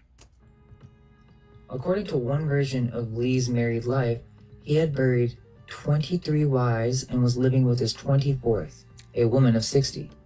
Another account, which in 1928 credited him with 180 living descendants, 180 living descendants? That's insane. Comprising 11 generations. Now, there is some info that they're leaving out of this. According to one of Li's disciples, he said that Li had actually met an even older man who was the age of 500 years old. What? This man of 500 years is actually the... That's what I'm telling you, Melissa. Just go just do it. Find an ice bucket. You could even get a bucket and put cold water and then put some ice in there and just put your feet in the water for 3 to 5 minutes every day. Freezing cold. I'm telling you, try it. Let me know what happens. One who taught him Qigong exercises and dietary recommendations that would help him extend his lifespan to superhuman proportions. We know that Li was an herbalist. As well as if you're retaining water, you should also potentially try and sweat more, so get in a sauna. And had an herb-rich diet, and in a 1920s interview, he expressed the key to longevity was as simple as following a formula of living off a diet of goji berries, Chinese herbs, and rice wine, while of course, practicing Qigong. Notice how there's a connection between a very light diet of live conscious foods, berries, herbs, and no mention of any meats or animal products, so let's just keep that in mind as it'll be a common theme. Another essential part of this is Qigong, so it's essential that we cover that. Qigong is the practice of harnessing your qi or life energy, also known as ki, aura, chakra, prana, and even nen. Essentially, Qigong is an ancient Chinese exercise and healing technique that involves meditation, controlled breathing, and movement exercises. Many in the modern day would think it's quite silly, but it's simply because this practice belongs to another age. The ancient Chinese may very well have got it from previous cultures such as the Druids. They had a similar concept of qi called noivra, and as we know, they had a great affinity towards trees. One of the main foundations of Qigong is tree Qigong, or the art of becoming like a tree. The basic principle of tree Qigong is that trees are the guardians of our realm. They take what are toxins from other life forms and feed on it, transforming it into useful products for our reality. Every form of life or matter, energy, also has an energy field around it to some extent. Energy radiates out in all directions from each being, just getting fainter as it gets further away from its central source. This means that beyond our perception, these energy fields interact and blend to a certain extent, influencing each other. As we practice Qigong over a period of time, we can begin to feel this field of energy emanating from us. This feeling of qi is first between our hands. As we begin to develop our Qigong and increase our own qi and awareness of it, our vitality increases and our qi shines brighter and stronger. So essentially, by controlling his diet, making it extremely light for the body to process while also being detoxifying, and by implementing spiritual vital energy exercises into his daily routine, it's possible to reach a state of harmony within the body that will lead to extreme human longevity. You see, we find this so hard to believe in the modern day because people have become used to eating 3 meals a day, or by eating too many toxic and undigestible foods such as meat, that many people aren't really willing to let go of that reality, and so of course they denounce this as just a made-up tale. Interestingly enough, there are many more accounts of humans with great old age. Again, from the New York Times, July 11th, 1913, there was a piece called History's Oldest Man. In the records of the parish of San Leonardo in Shoreditch, London, it appears that on January 22nd, 1588, Thomas Cam, or Carn, was buried at the age of 207 years. Zaro Aga, a Kurdish man who claimed birth on February 16, 1764, and died on June 29, 1934, in Istanbul, Turkey, at the alleged age of 170. Javier Pereira was a Zenu Indian from Colombia who was reputedly over 160 years old at the time of his death. Although his death is variously said to have been in 1955, 1956, and 1958, sources all claim that he was born in 1789. Intermediate fasting is great for you. Breakfast is literally break fast. So you just need to figure out what works for you, what body works for you. We're not supposed to be consuming as much. Do you think that the humans 1,000 years ago were eating nearly as much food as we are eating today? In the Gerontologist, Volume 10, or even just 200 years ago? And the USSR people lived longest in the Caucasus and the Pamirs. The oldest man is Shirali Mislimov, 165, and the oldest woman... Amen. I want to live a long time too. Nikki from the Sticks. Ashura Amaruba, 195. Long life is apparently related to various factors which exist in Daghistan. This one is really interesting.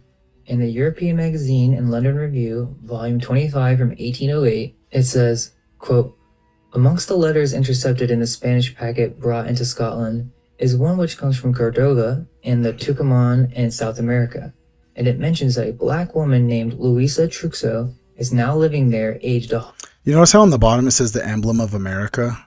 Interesting. 175 years. In the book Human Longevity by Easton James, 1799, there are several accounts of old age, including Lywar Chen, a Welsh bard who lived to 150 and died in 500 AD.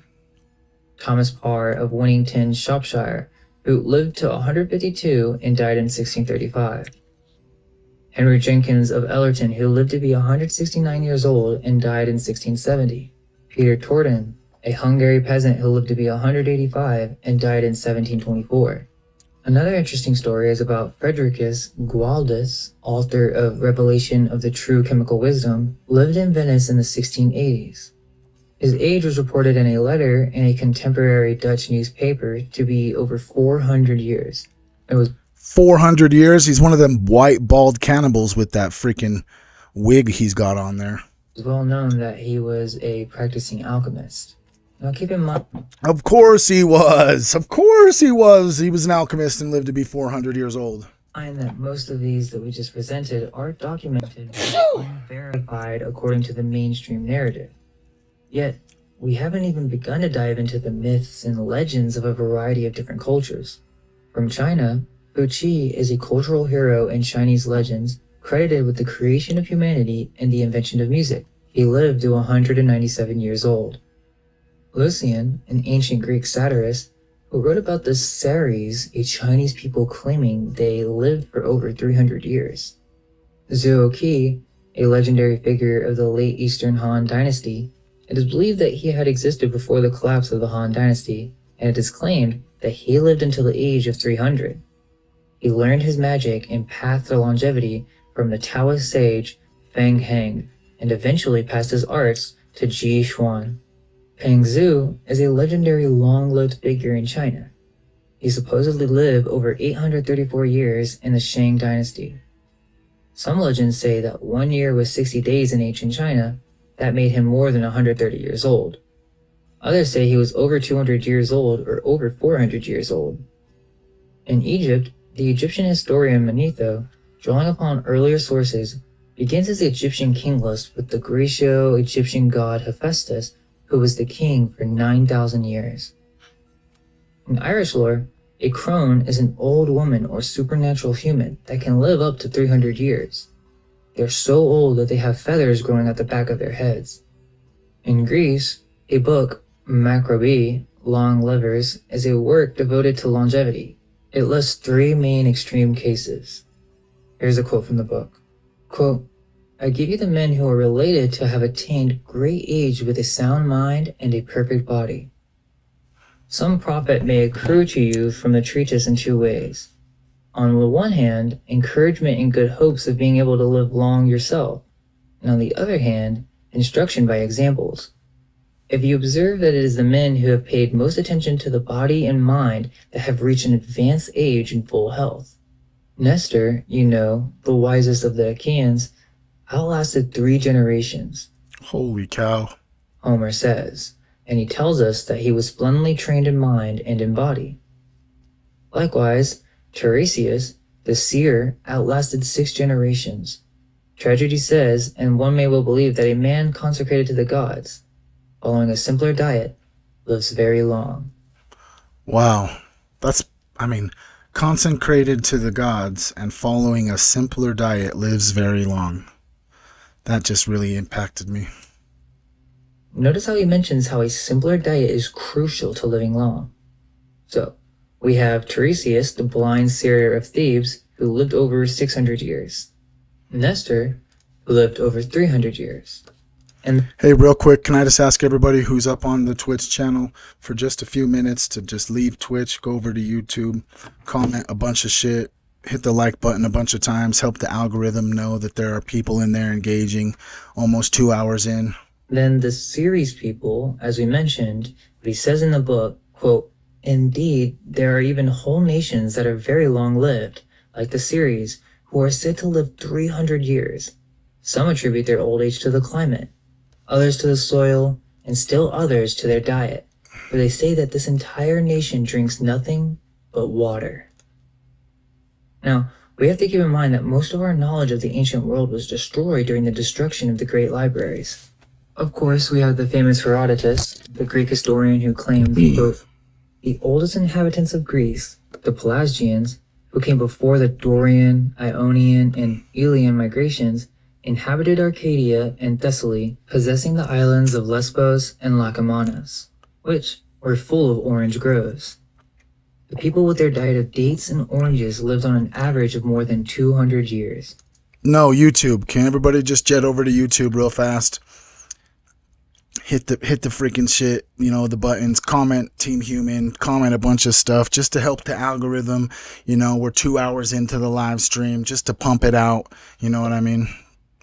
I turned Facebook off. I had 0 viewers for like 30 minutes. This was also confirmed by the Greek poet Hesiod, who said, quote, Hesiod? Wait, Trevor Hesiod? the Pelasgians and the people who came after them in Greece ate fruits of the virgin forest and blackberries from the fields. Plutarch, the Greek biographer, observed, quote, the ancient Greeks, before the time of Lycurgus. Me too. I want to live over 100 for sure. A centurion. Me too. I want to live for 100 for sure, though.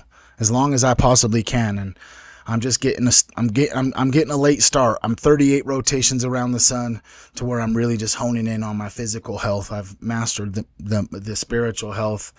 I'm still working daily on my mental health, but I need to get my physical health in order. So I appreciate you guys. That's how we're going to live for long. It's time. Today's the day. Get in the gym. Start walking. Start doing push-ups. Today is the motherfucking day to get our health in line so that we can live forever to save the planet, bro. Ate nothing but fruits. Supposedly, Pythagoras, one of the wisest of the ancient sages, is credited with being the father of mathematics, modern astronomy, philosophy, and the other sciences. He was perhaps the greatest of all Pythagoras, like the Pythagorean theorem. Greeks, and his fare was almost entirely fruits.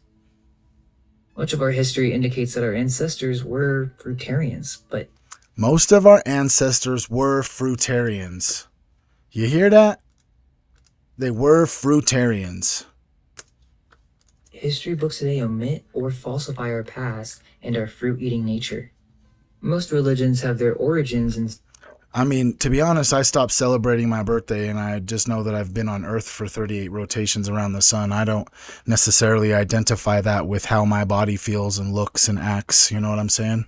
Sun and tree-worshipping cults. Apollo is the god of the apple tree. Avalon means the fabled island of apples. The Garden of Eden was an orchard. Its walls corresponded with the ancient paradisa, or walled orchards. These walls kept the orchards intact from animals and retained the day's heat to protect against the night's chill. There really are countless legends of extreme human longevity from all cultures, and when you consider the claims made by certain religions, such as in Vedic literature, the Bible, and many others, it really makes you begin to think that this whole story that we're only meant to be an average lifespan of 75, or that 200, 300 years ago, people only lived to their mid-30s is but an attempt to suppress our true ancestry. They don't want people to live this long for sure, as this is how wisdom is passed through generations. That is... experience multiple generations would have... Bro, that is on point, dude.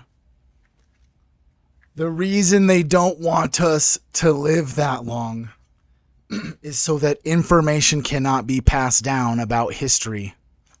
So that the real life, in real time editing of our history and to fit the narrative can happen more smoothly. So the secret knowledge can remain secret. So the hidden, esoteric, spiritual, divine knowledge can remain just that, secret and hidden.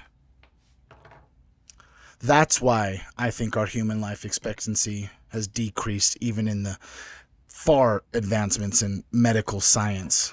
Have almost infinite time to gain vast knowledge. This allows for more skills and more arts to be mastered, and this can be passed on to future generations. Not only that, but think about it.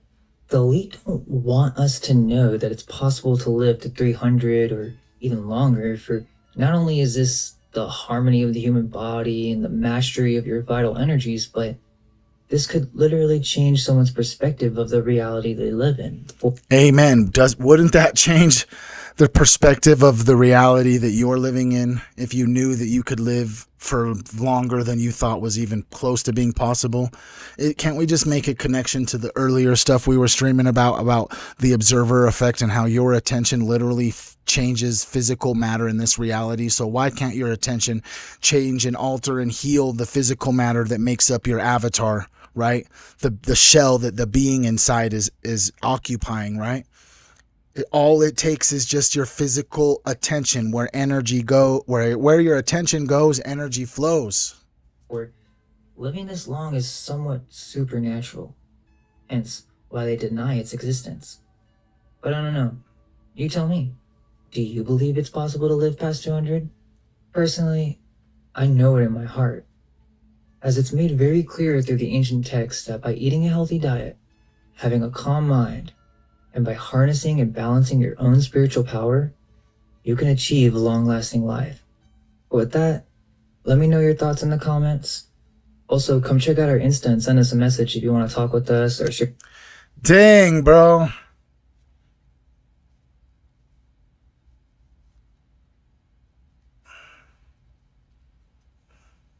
You guys, can I bring you in close?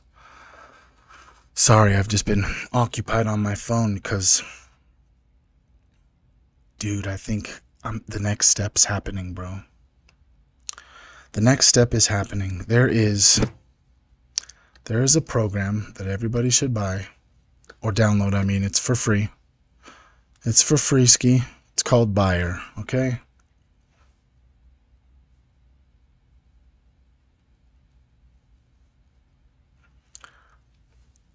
It's called Buyer. It's free on Apple Store and Google Play. Basically, let me show you it right now. But I'm making it's like my first real business step in the direction. You know I fuck with Buyer. This whole entire time I have not been paid any money by Buyer. I've just been actively promoting it because I believe in the message. I believe in Buyer. I believe in Team Human. I believe that Webb and Buyer and Ian Carroll and Kevin is a human. I just believe in their mission. And I guess I have made my belief in their mission apparent because now we're gonna start working together to where I'm making Buyer content that will go on Buyer's page, bro. But what Buyer is, okay? Look, I'll show you. It's really on my phone. Right, Buyer. You hit the little barcode button on the bottom. Brings up a little barcode scanner. Oh, you can see me. So let's say if I just take this little can of sparkling water, okay? And I go ahead and just scan the barcode on the can. The lighting is weird. Let me catch it right there. Boom. Okay, so what it does is it pulls up on the phone, on your phone. For one, it tells you the nutritional facts of the thing. So you know for a fact if it's a food product, whether it's poisonous or it's going to kill you, or whether it's good for you, it's real food, etc. You can tap this thing called Tap to Research. Dang, I'm not buying this anymore. It tells you if it's owned by a mega corporation, or if it's owned by the people who founded it, or if it's owned by a family, or if it's owned by like some profit-only bank. You know what I'm saying? You can actually go deeper, and it says, the sparkling water of your bougie dreams. La Crux is a fizzy water darling that somehow convinced the world that pamplemousse is an actual flavor. It talks about it's just owned under the same brand as Shasta and Fuego. Yeah, it just gives you a whole bunch of information regarding this, and it works for literally anything that has a barcode. Look at this. This is magnesium muscle cream. Scan the barcode. Chickity punk punk to pink punk chicket. Come on, let's get that little guy. There we go. Scanning this barcode. Wow, it's the first time that this product's ever been scanned into this.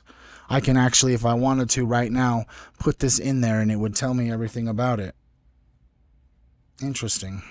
I can add a new product. I can help the buyer database grow. But I just connected with them, bro, and it just seems as if like I'm making connections where doors are closing and doors are opening. That's all I can say with that. You know what I mean? Are you guys ready to do an 11-minute breathing exercise? This is the fucking exercise that I use to talk to God, bro. You guys ready for this? It's only 11 minutes long. It's only 11 minutes long.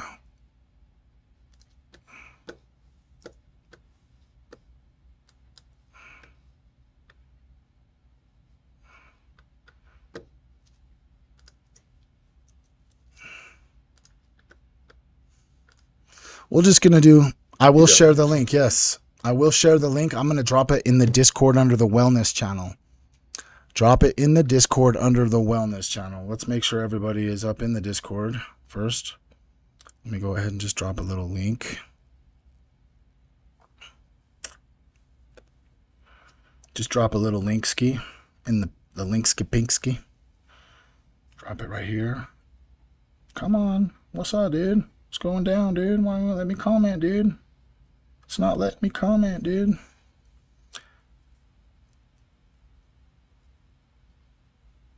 Because like it's easier just to comment in the Discord. You know what I mean? So then just copy it right here. Bam. Copy. Drop it in YouTube right there. If you're not in the Discord on YouTube, please get in the Discord. Please get in the Discord. I'll drop the link to this video up in the Discord. Kevin is a human, bro. Dude, I was just talking about you, bro. I was just talking about you, and I was talking about what energetically that doors have closed and doors are opening in my life, and I was talking about Buyer and just showing Buyer and just talking about how I actually use it.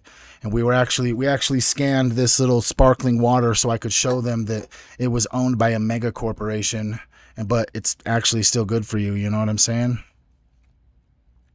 So I was just telling everyone, go download Buyer. Hell yeah. Thank you, brother. Like, for real. Kevin, I just had to let you know, bro. You've helped me and motivated me and inspired me and encouraged me and supported me in more ways than I could ever say words to. I just feel appreciative of you just being you, player, and I just want to let you know I appreciate you, bro. Thank you. You're right. It is divine timing. We were just talking about him, and then all of a sudden, bam, he just jumped up in here. How crazy is that, dude? How crazy is that, dude? Hell yeah. See, God's listening, bro. Or the universe. Or like this just infinite wave of possibilities just brought us here all at the same time. But I'm actually about to get off, Kevin. We're just going to do a quick fucking 11-minute breathing exercise where you just sit and just chill and listen and breathe and watch the magic that happens. You know, we all collectively as Team Human over here, just we should do some breath work. We were talking about breath work and how it's consciousness. You know what I'm saying? Yes, Kevin, we need to do a collab stream soon, actually, because this is my idea. You told me about these programs. I also heard somewhere that we can just do like a live call in Discord too. Maybe if you're down, maybe later this evening I can just call you and we can just chat about it. Is that cool? But yeah, we need to do a collab one for sure. We need to do one where you come up over onto mine and you do like, you show your stuff and talk and do all that stuff. You know what I mean? And then we do one later down the road when, you know, I come onto yours or whatever it may be, so that we can benefit from what you have to offer and what I have to offer, but both of the times we can benefit from what we have to offer together. You know what I'm saying? Hell yeah, I appreciate you, bro. But yeah, I'll reach out to you later. I'm sure we're gonna do so many, bro. I appreciate that, bro. I love you, player. But let's do this breathing exercise, bro, because I'm telling you what, prayer doesn't necessarily work for me, bro. I don't like get on my knees and pray, bro. But there is this one thing that I can do if I just take 11 minutes out of my day and just breathe. That's it. That's all you got to do is just breathe. So that's what we're going to do. So for the next 11 minutes, there won't be any talking because I'll just be sitting in my chair doing this breath exercise at the same time while I'm encouraging you to just find a place that you're relaxed, comfortable, sitting down or laying down. You don't want to do this standing up. You don't want to do this if you're listening in the car. You just, you know what I'm saying? Take this and save this video for later. Like I said, I will put this link in the what they don't want you to know about health channel in the Discord. But let's just go ahead and let old Wim Hof talk. Wim Hof, actually, crazy enough, is I ain't never gotten his connection yet, but I am dual following his daughter, Laura Hoffman, or Laura Hoff, You know what I mean? She's cool as shit. She be promoting a whole bunch of shit. One day I hope to go to Sweden or Switzerland or wherever they live and go get in the water with Wim Hof. But he's the one who just put out this video. So go give Wim Hof a follow. But let's get into this. Make sure his timing's right. Okay. So like I said, I won't be talking. I hope that you do this as well. If you can't do it now, I hope that you attempt. Just give yourself 11 minutes to try this practice. And I promise you, if you really do it with pure intent and you go in and you just breathe and you keep breathing when it says to keep breathing and you hold your breath as long as you possibly can, because that's what we're about to do, is breathe a whole bunch and then hold our breath, which is going to stimulate our pineal gland and secrete dimethyltryptamine into our bodies. You don't believe me? Try it. Let's go. Hi guys, welcome. This is a guided breathing session. Relax to the deepest. Lie down, sit down, whatever it takes. Relax. Are you ready? Here we go. Round number 1. Breathe in. Breathe out. Breathe in. Breathe out. Just go with the flow of the breath. In, out. In, out. In, out. In, out. Into the belly, into the chest, and let go. Like a wave. Make it circular. Fully in and letting go. Just keep on going. No pause between inhalation and exhalation.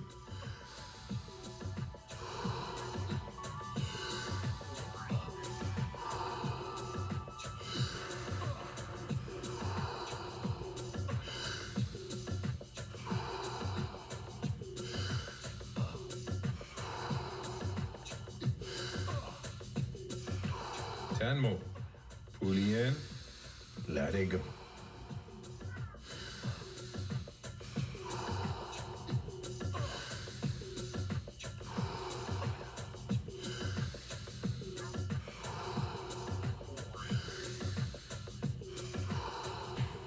Five more. Let's give it all we got.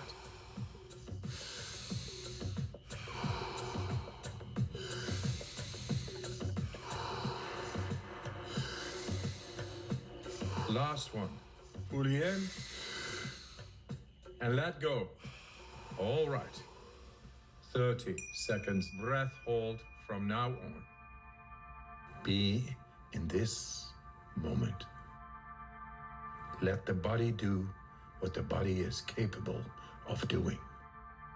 Be aware of your heartbeat. Slow it down and just be in this moment. Okay, recovery breath in. 5, 4, 3, 2, 1. Take a deep breath in and hold for 15 seconds.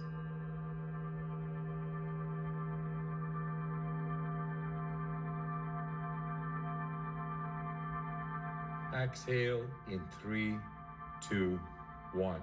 Let it go.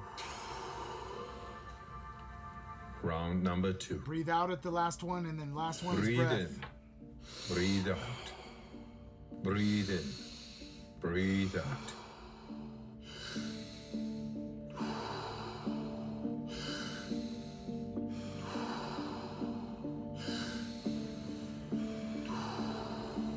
In, out. In, out. In, out. Into the belly, into the chest, and let go. Like a wave. Make it circular. Fully in and letting go. Just keep on going. No pause between inhalation and exhalation.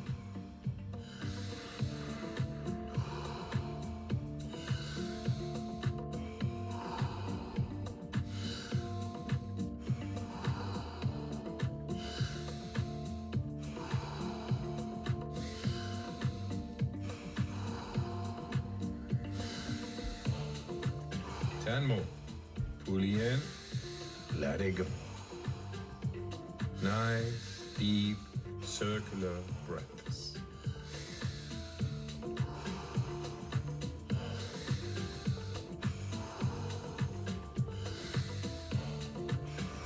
Five more.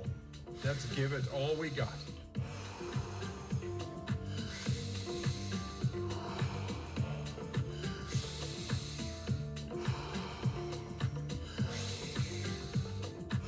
Last one. Fully in.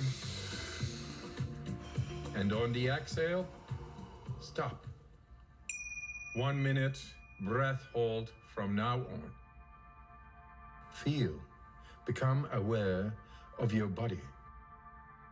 If your hands and feet are tingling, or you feel your body temperature is changing, that's okay. You're doing fantastic.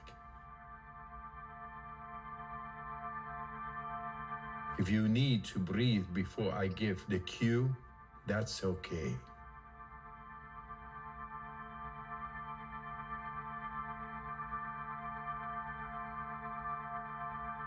You are almost there. Do you want to prolong your breath hold?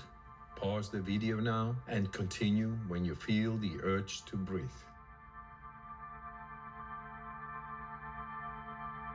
When you're ready, fully in and hold for 15 seconds.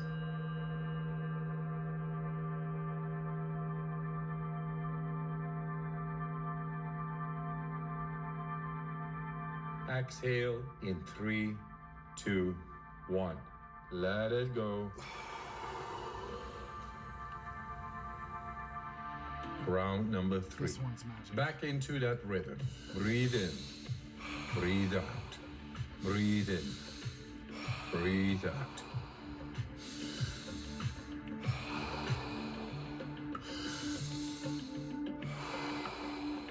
In. Out. In. Out. Into the belly. Into the chest and let go. Like a wave. Make it circular. Fully in and letting go. Just keep on going. No pause between inhalation and exhalation.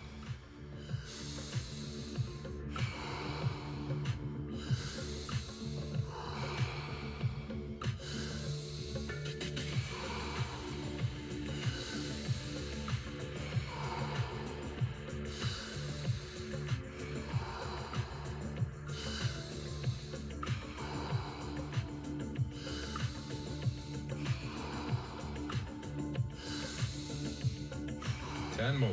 Keep going. Fully in. Let it go. Nice, deep, circular breaths.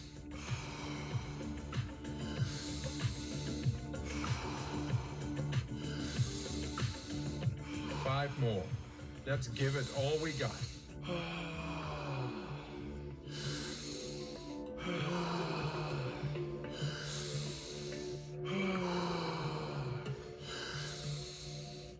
Last one. Fully in.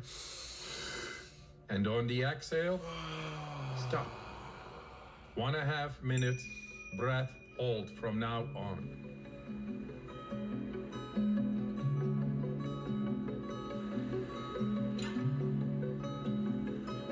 Hold your breath.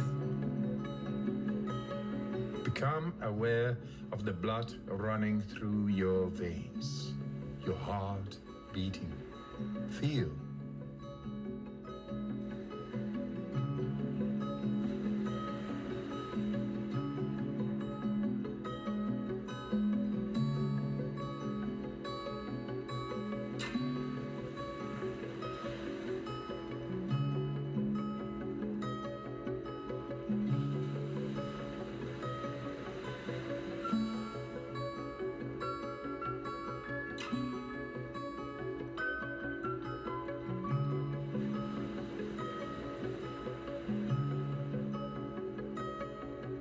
30 seconds left.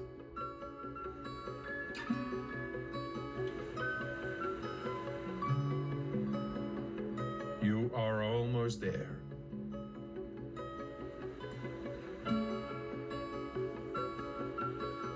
Do you want to prolong your breath hold? Pause the video now and continue when you feel the urge to breathe.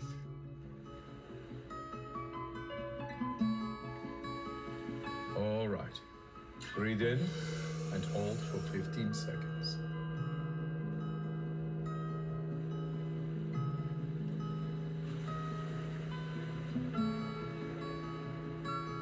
Exhale in 3, 2, 1. Let it go. Let your breathing return to normal as you finish up the round. Move your body bit by bit, starting with your fingers and your toes. Let your breathing normalize.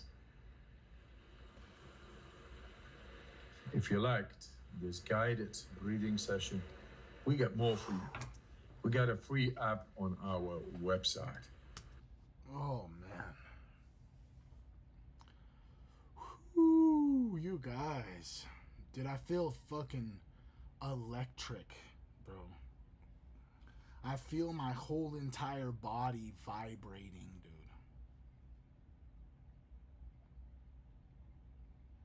Imagine how powerful you are.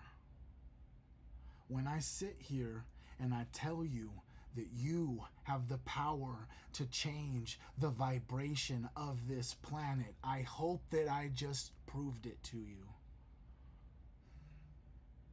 I feel amazing right now. I'm just like sitting here vibrating.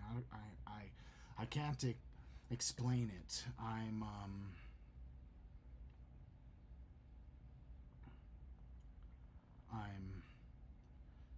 vibrating. I can feel it in my chest. I can feel my blood pumping, just like Julia said. I feel alive. And I just feel so much love for everybody. I just want everybody to know how powerful they are. I just want everyone to know that they just need to love themselves and just take care of themselves. That's it, bro. That's why I do everything I do, bro. Because I just want people to be happy, for people to experience this reality for what it is and how beautiful and complex, simple, confusing, and obvious this reality is to us. Whoo! Shit, boy! You know what also that's crazy that just happened, bro? We just entangled our particles, bro. We just entangled our particles. Our particles were all vibrating the same vibration in the same moment, the only moment that matters, the present moment. While you were vibrating, I was vibrating, and we were turning on like fucking light beacons all across the planet. No matter where we are, we were vibrating at a high frequency that just resonated out all across the cosmos.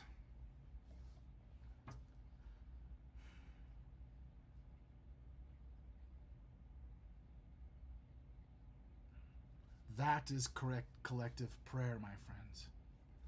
That is how we can experience and heal each other, bro. Our particles are entangled and in superposition forever. Just from that one experience that we just shared. Because I know that if you were vibrating inside all over your body like I was, I know that there are humans that were in that same vibration in the exact same moment that I was in it. We're entangled forever. You're stuck with me forever, player. But yeah, let me drop this link up in the Discord. Let me make sure. Let me get the link to the Discord. Make sure everybody's up in there. The link to the Discord.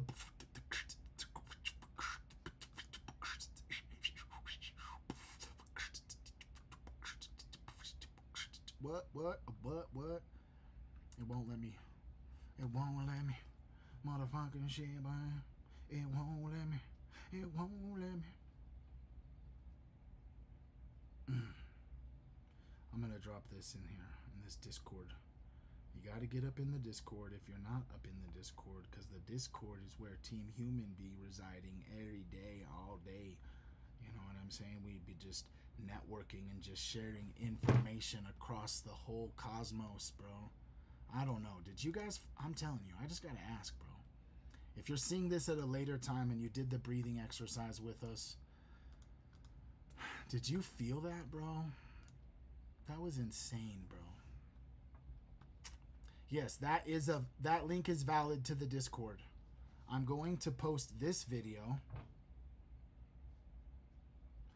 this Wim Hof video, in the wellness, what they don't want you to know about health channel. I'll do it right now.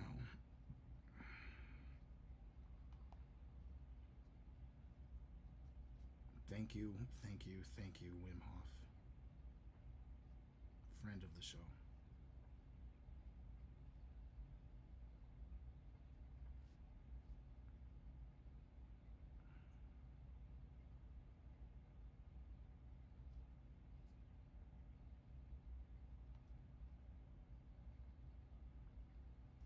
All right, guys, I'm out of here for today.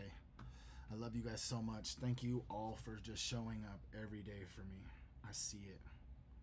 I feel it. I feel the love. I feel the vibrations. The vibrations. Thank you. Like I said, if no one's told you today, I love you. I got your stuff, Julia. Your merch will be out soon. Peace out. Until we see you.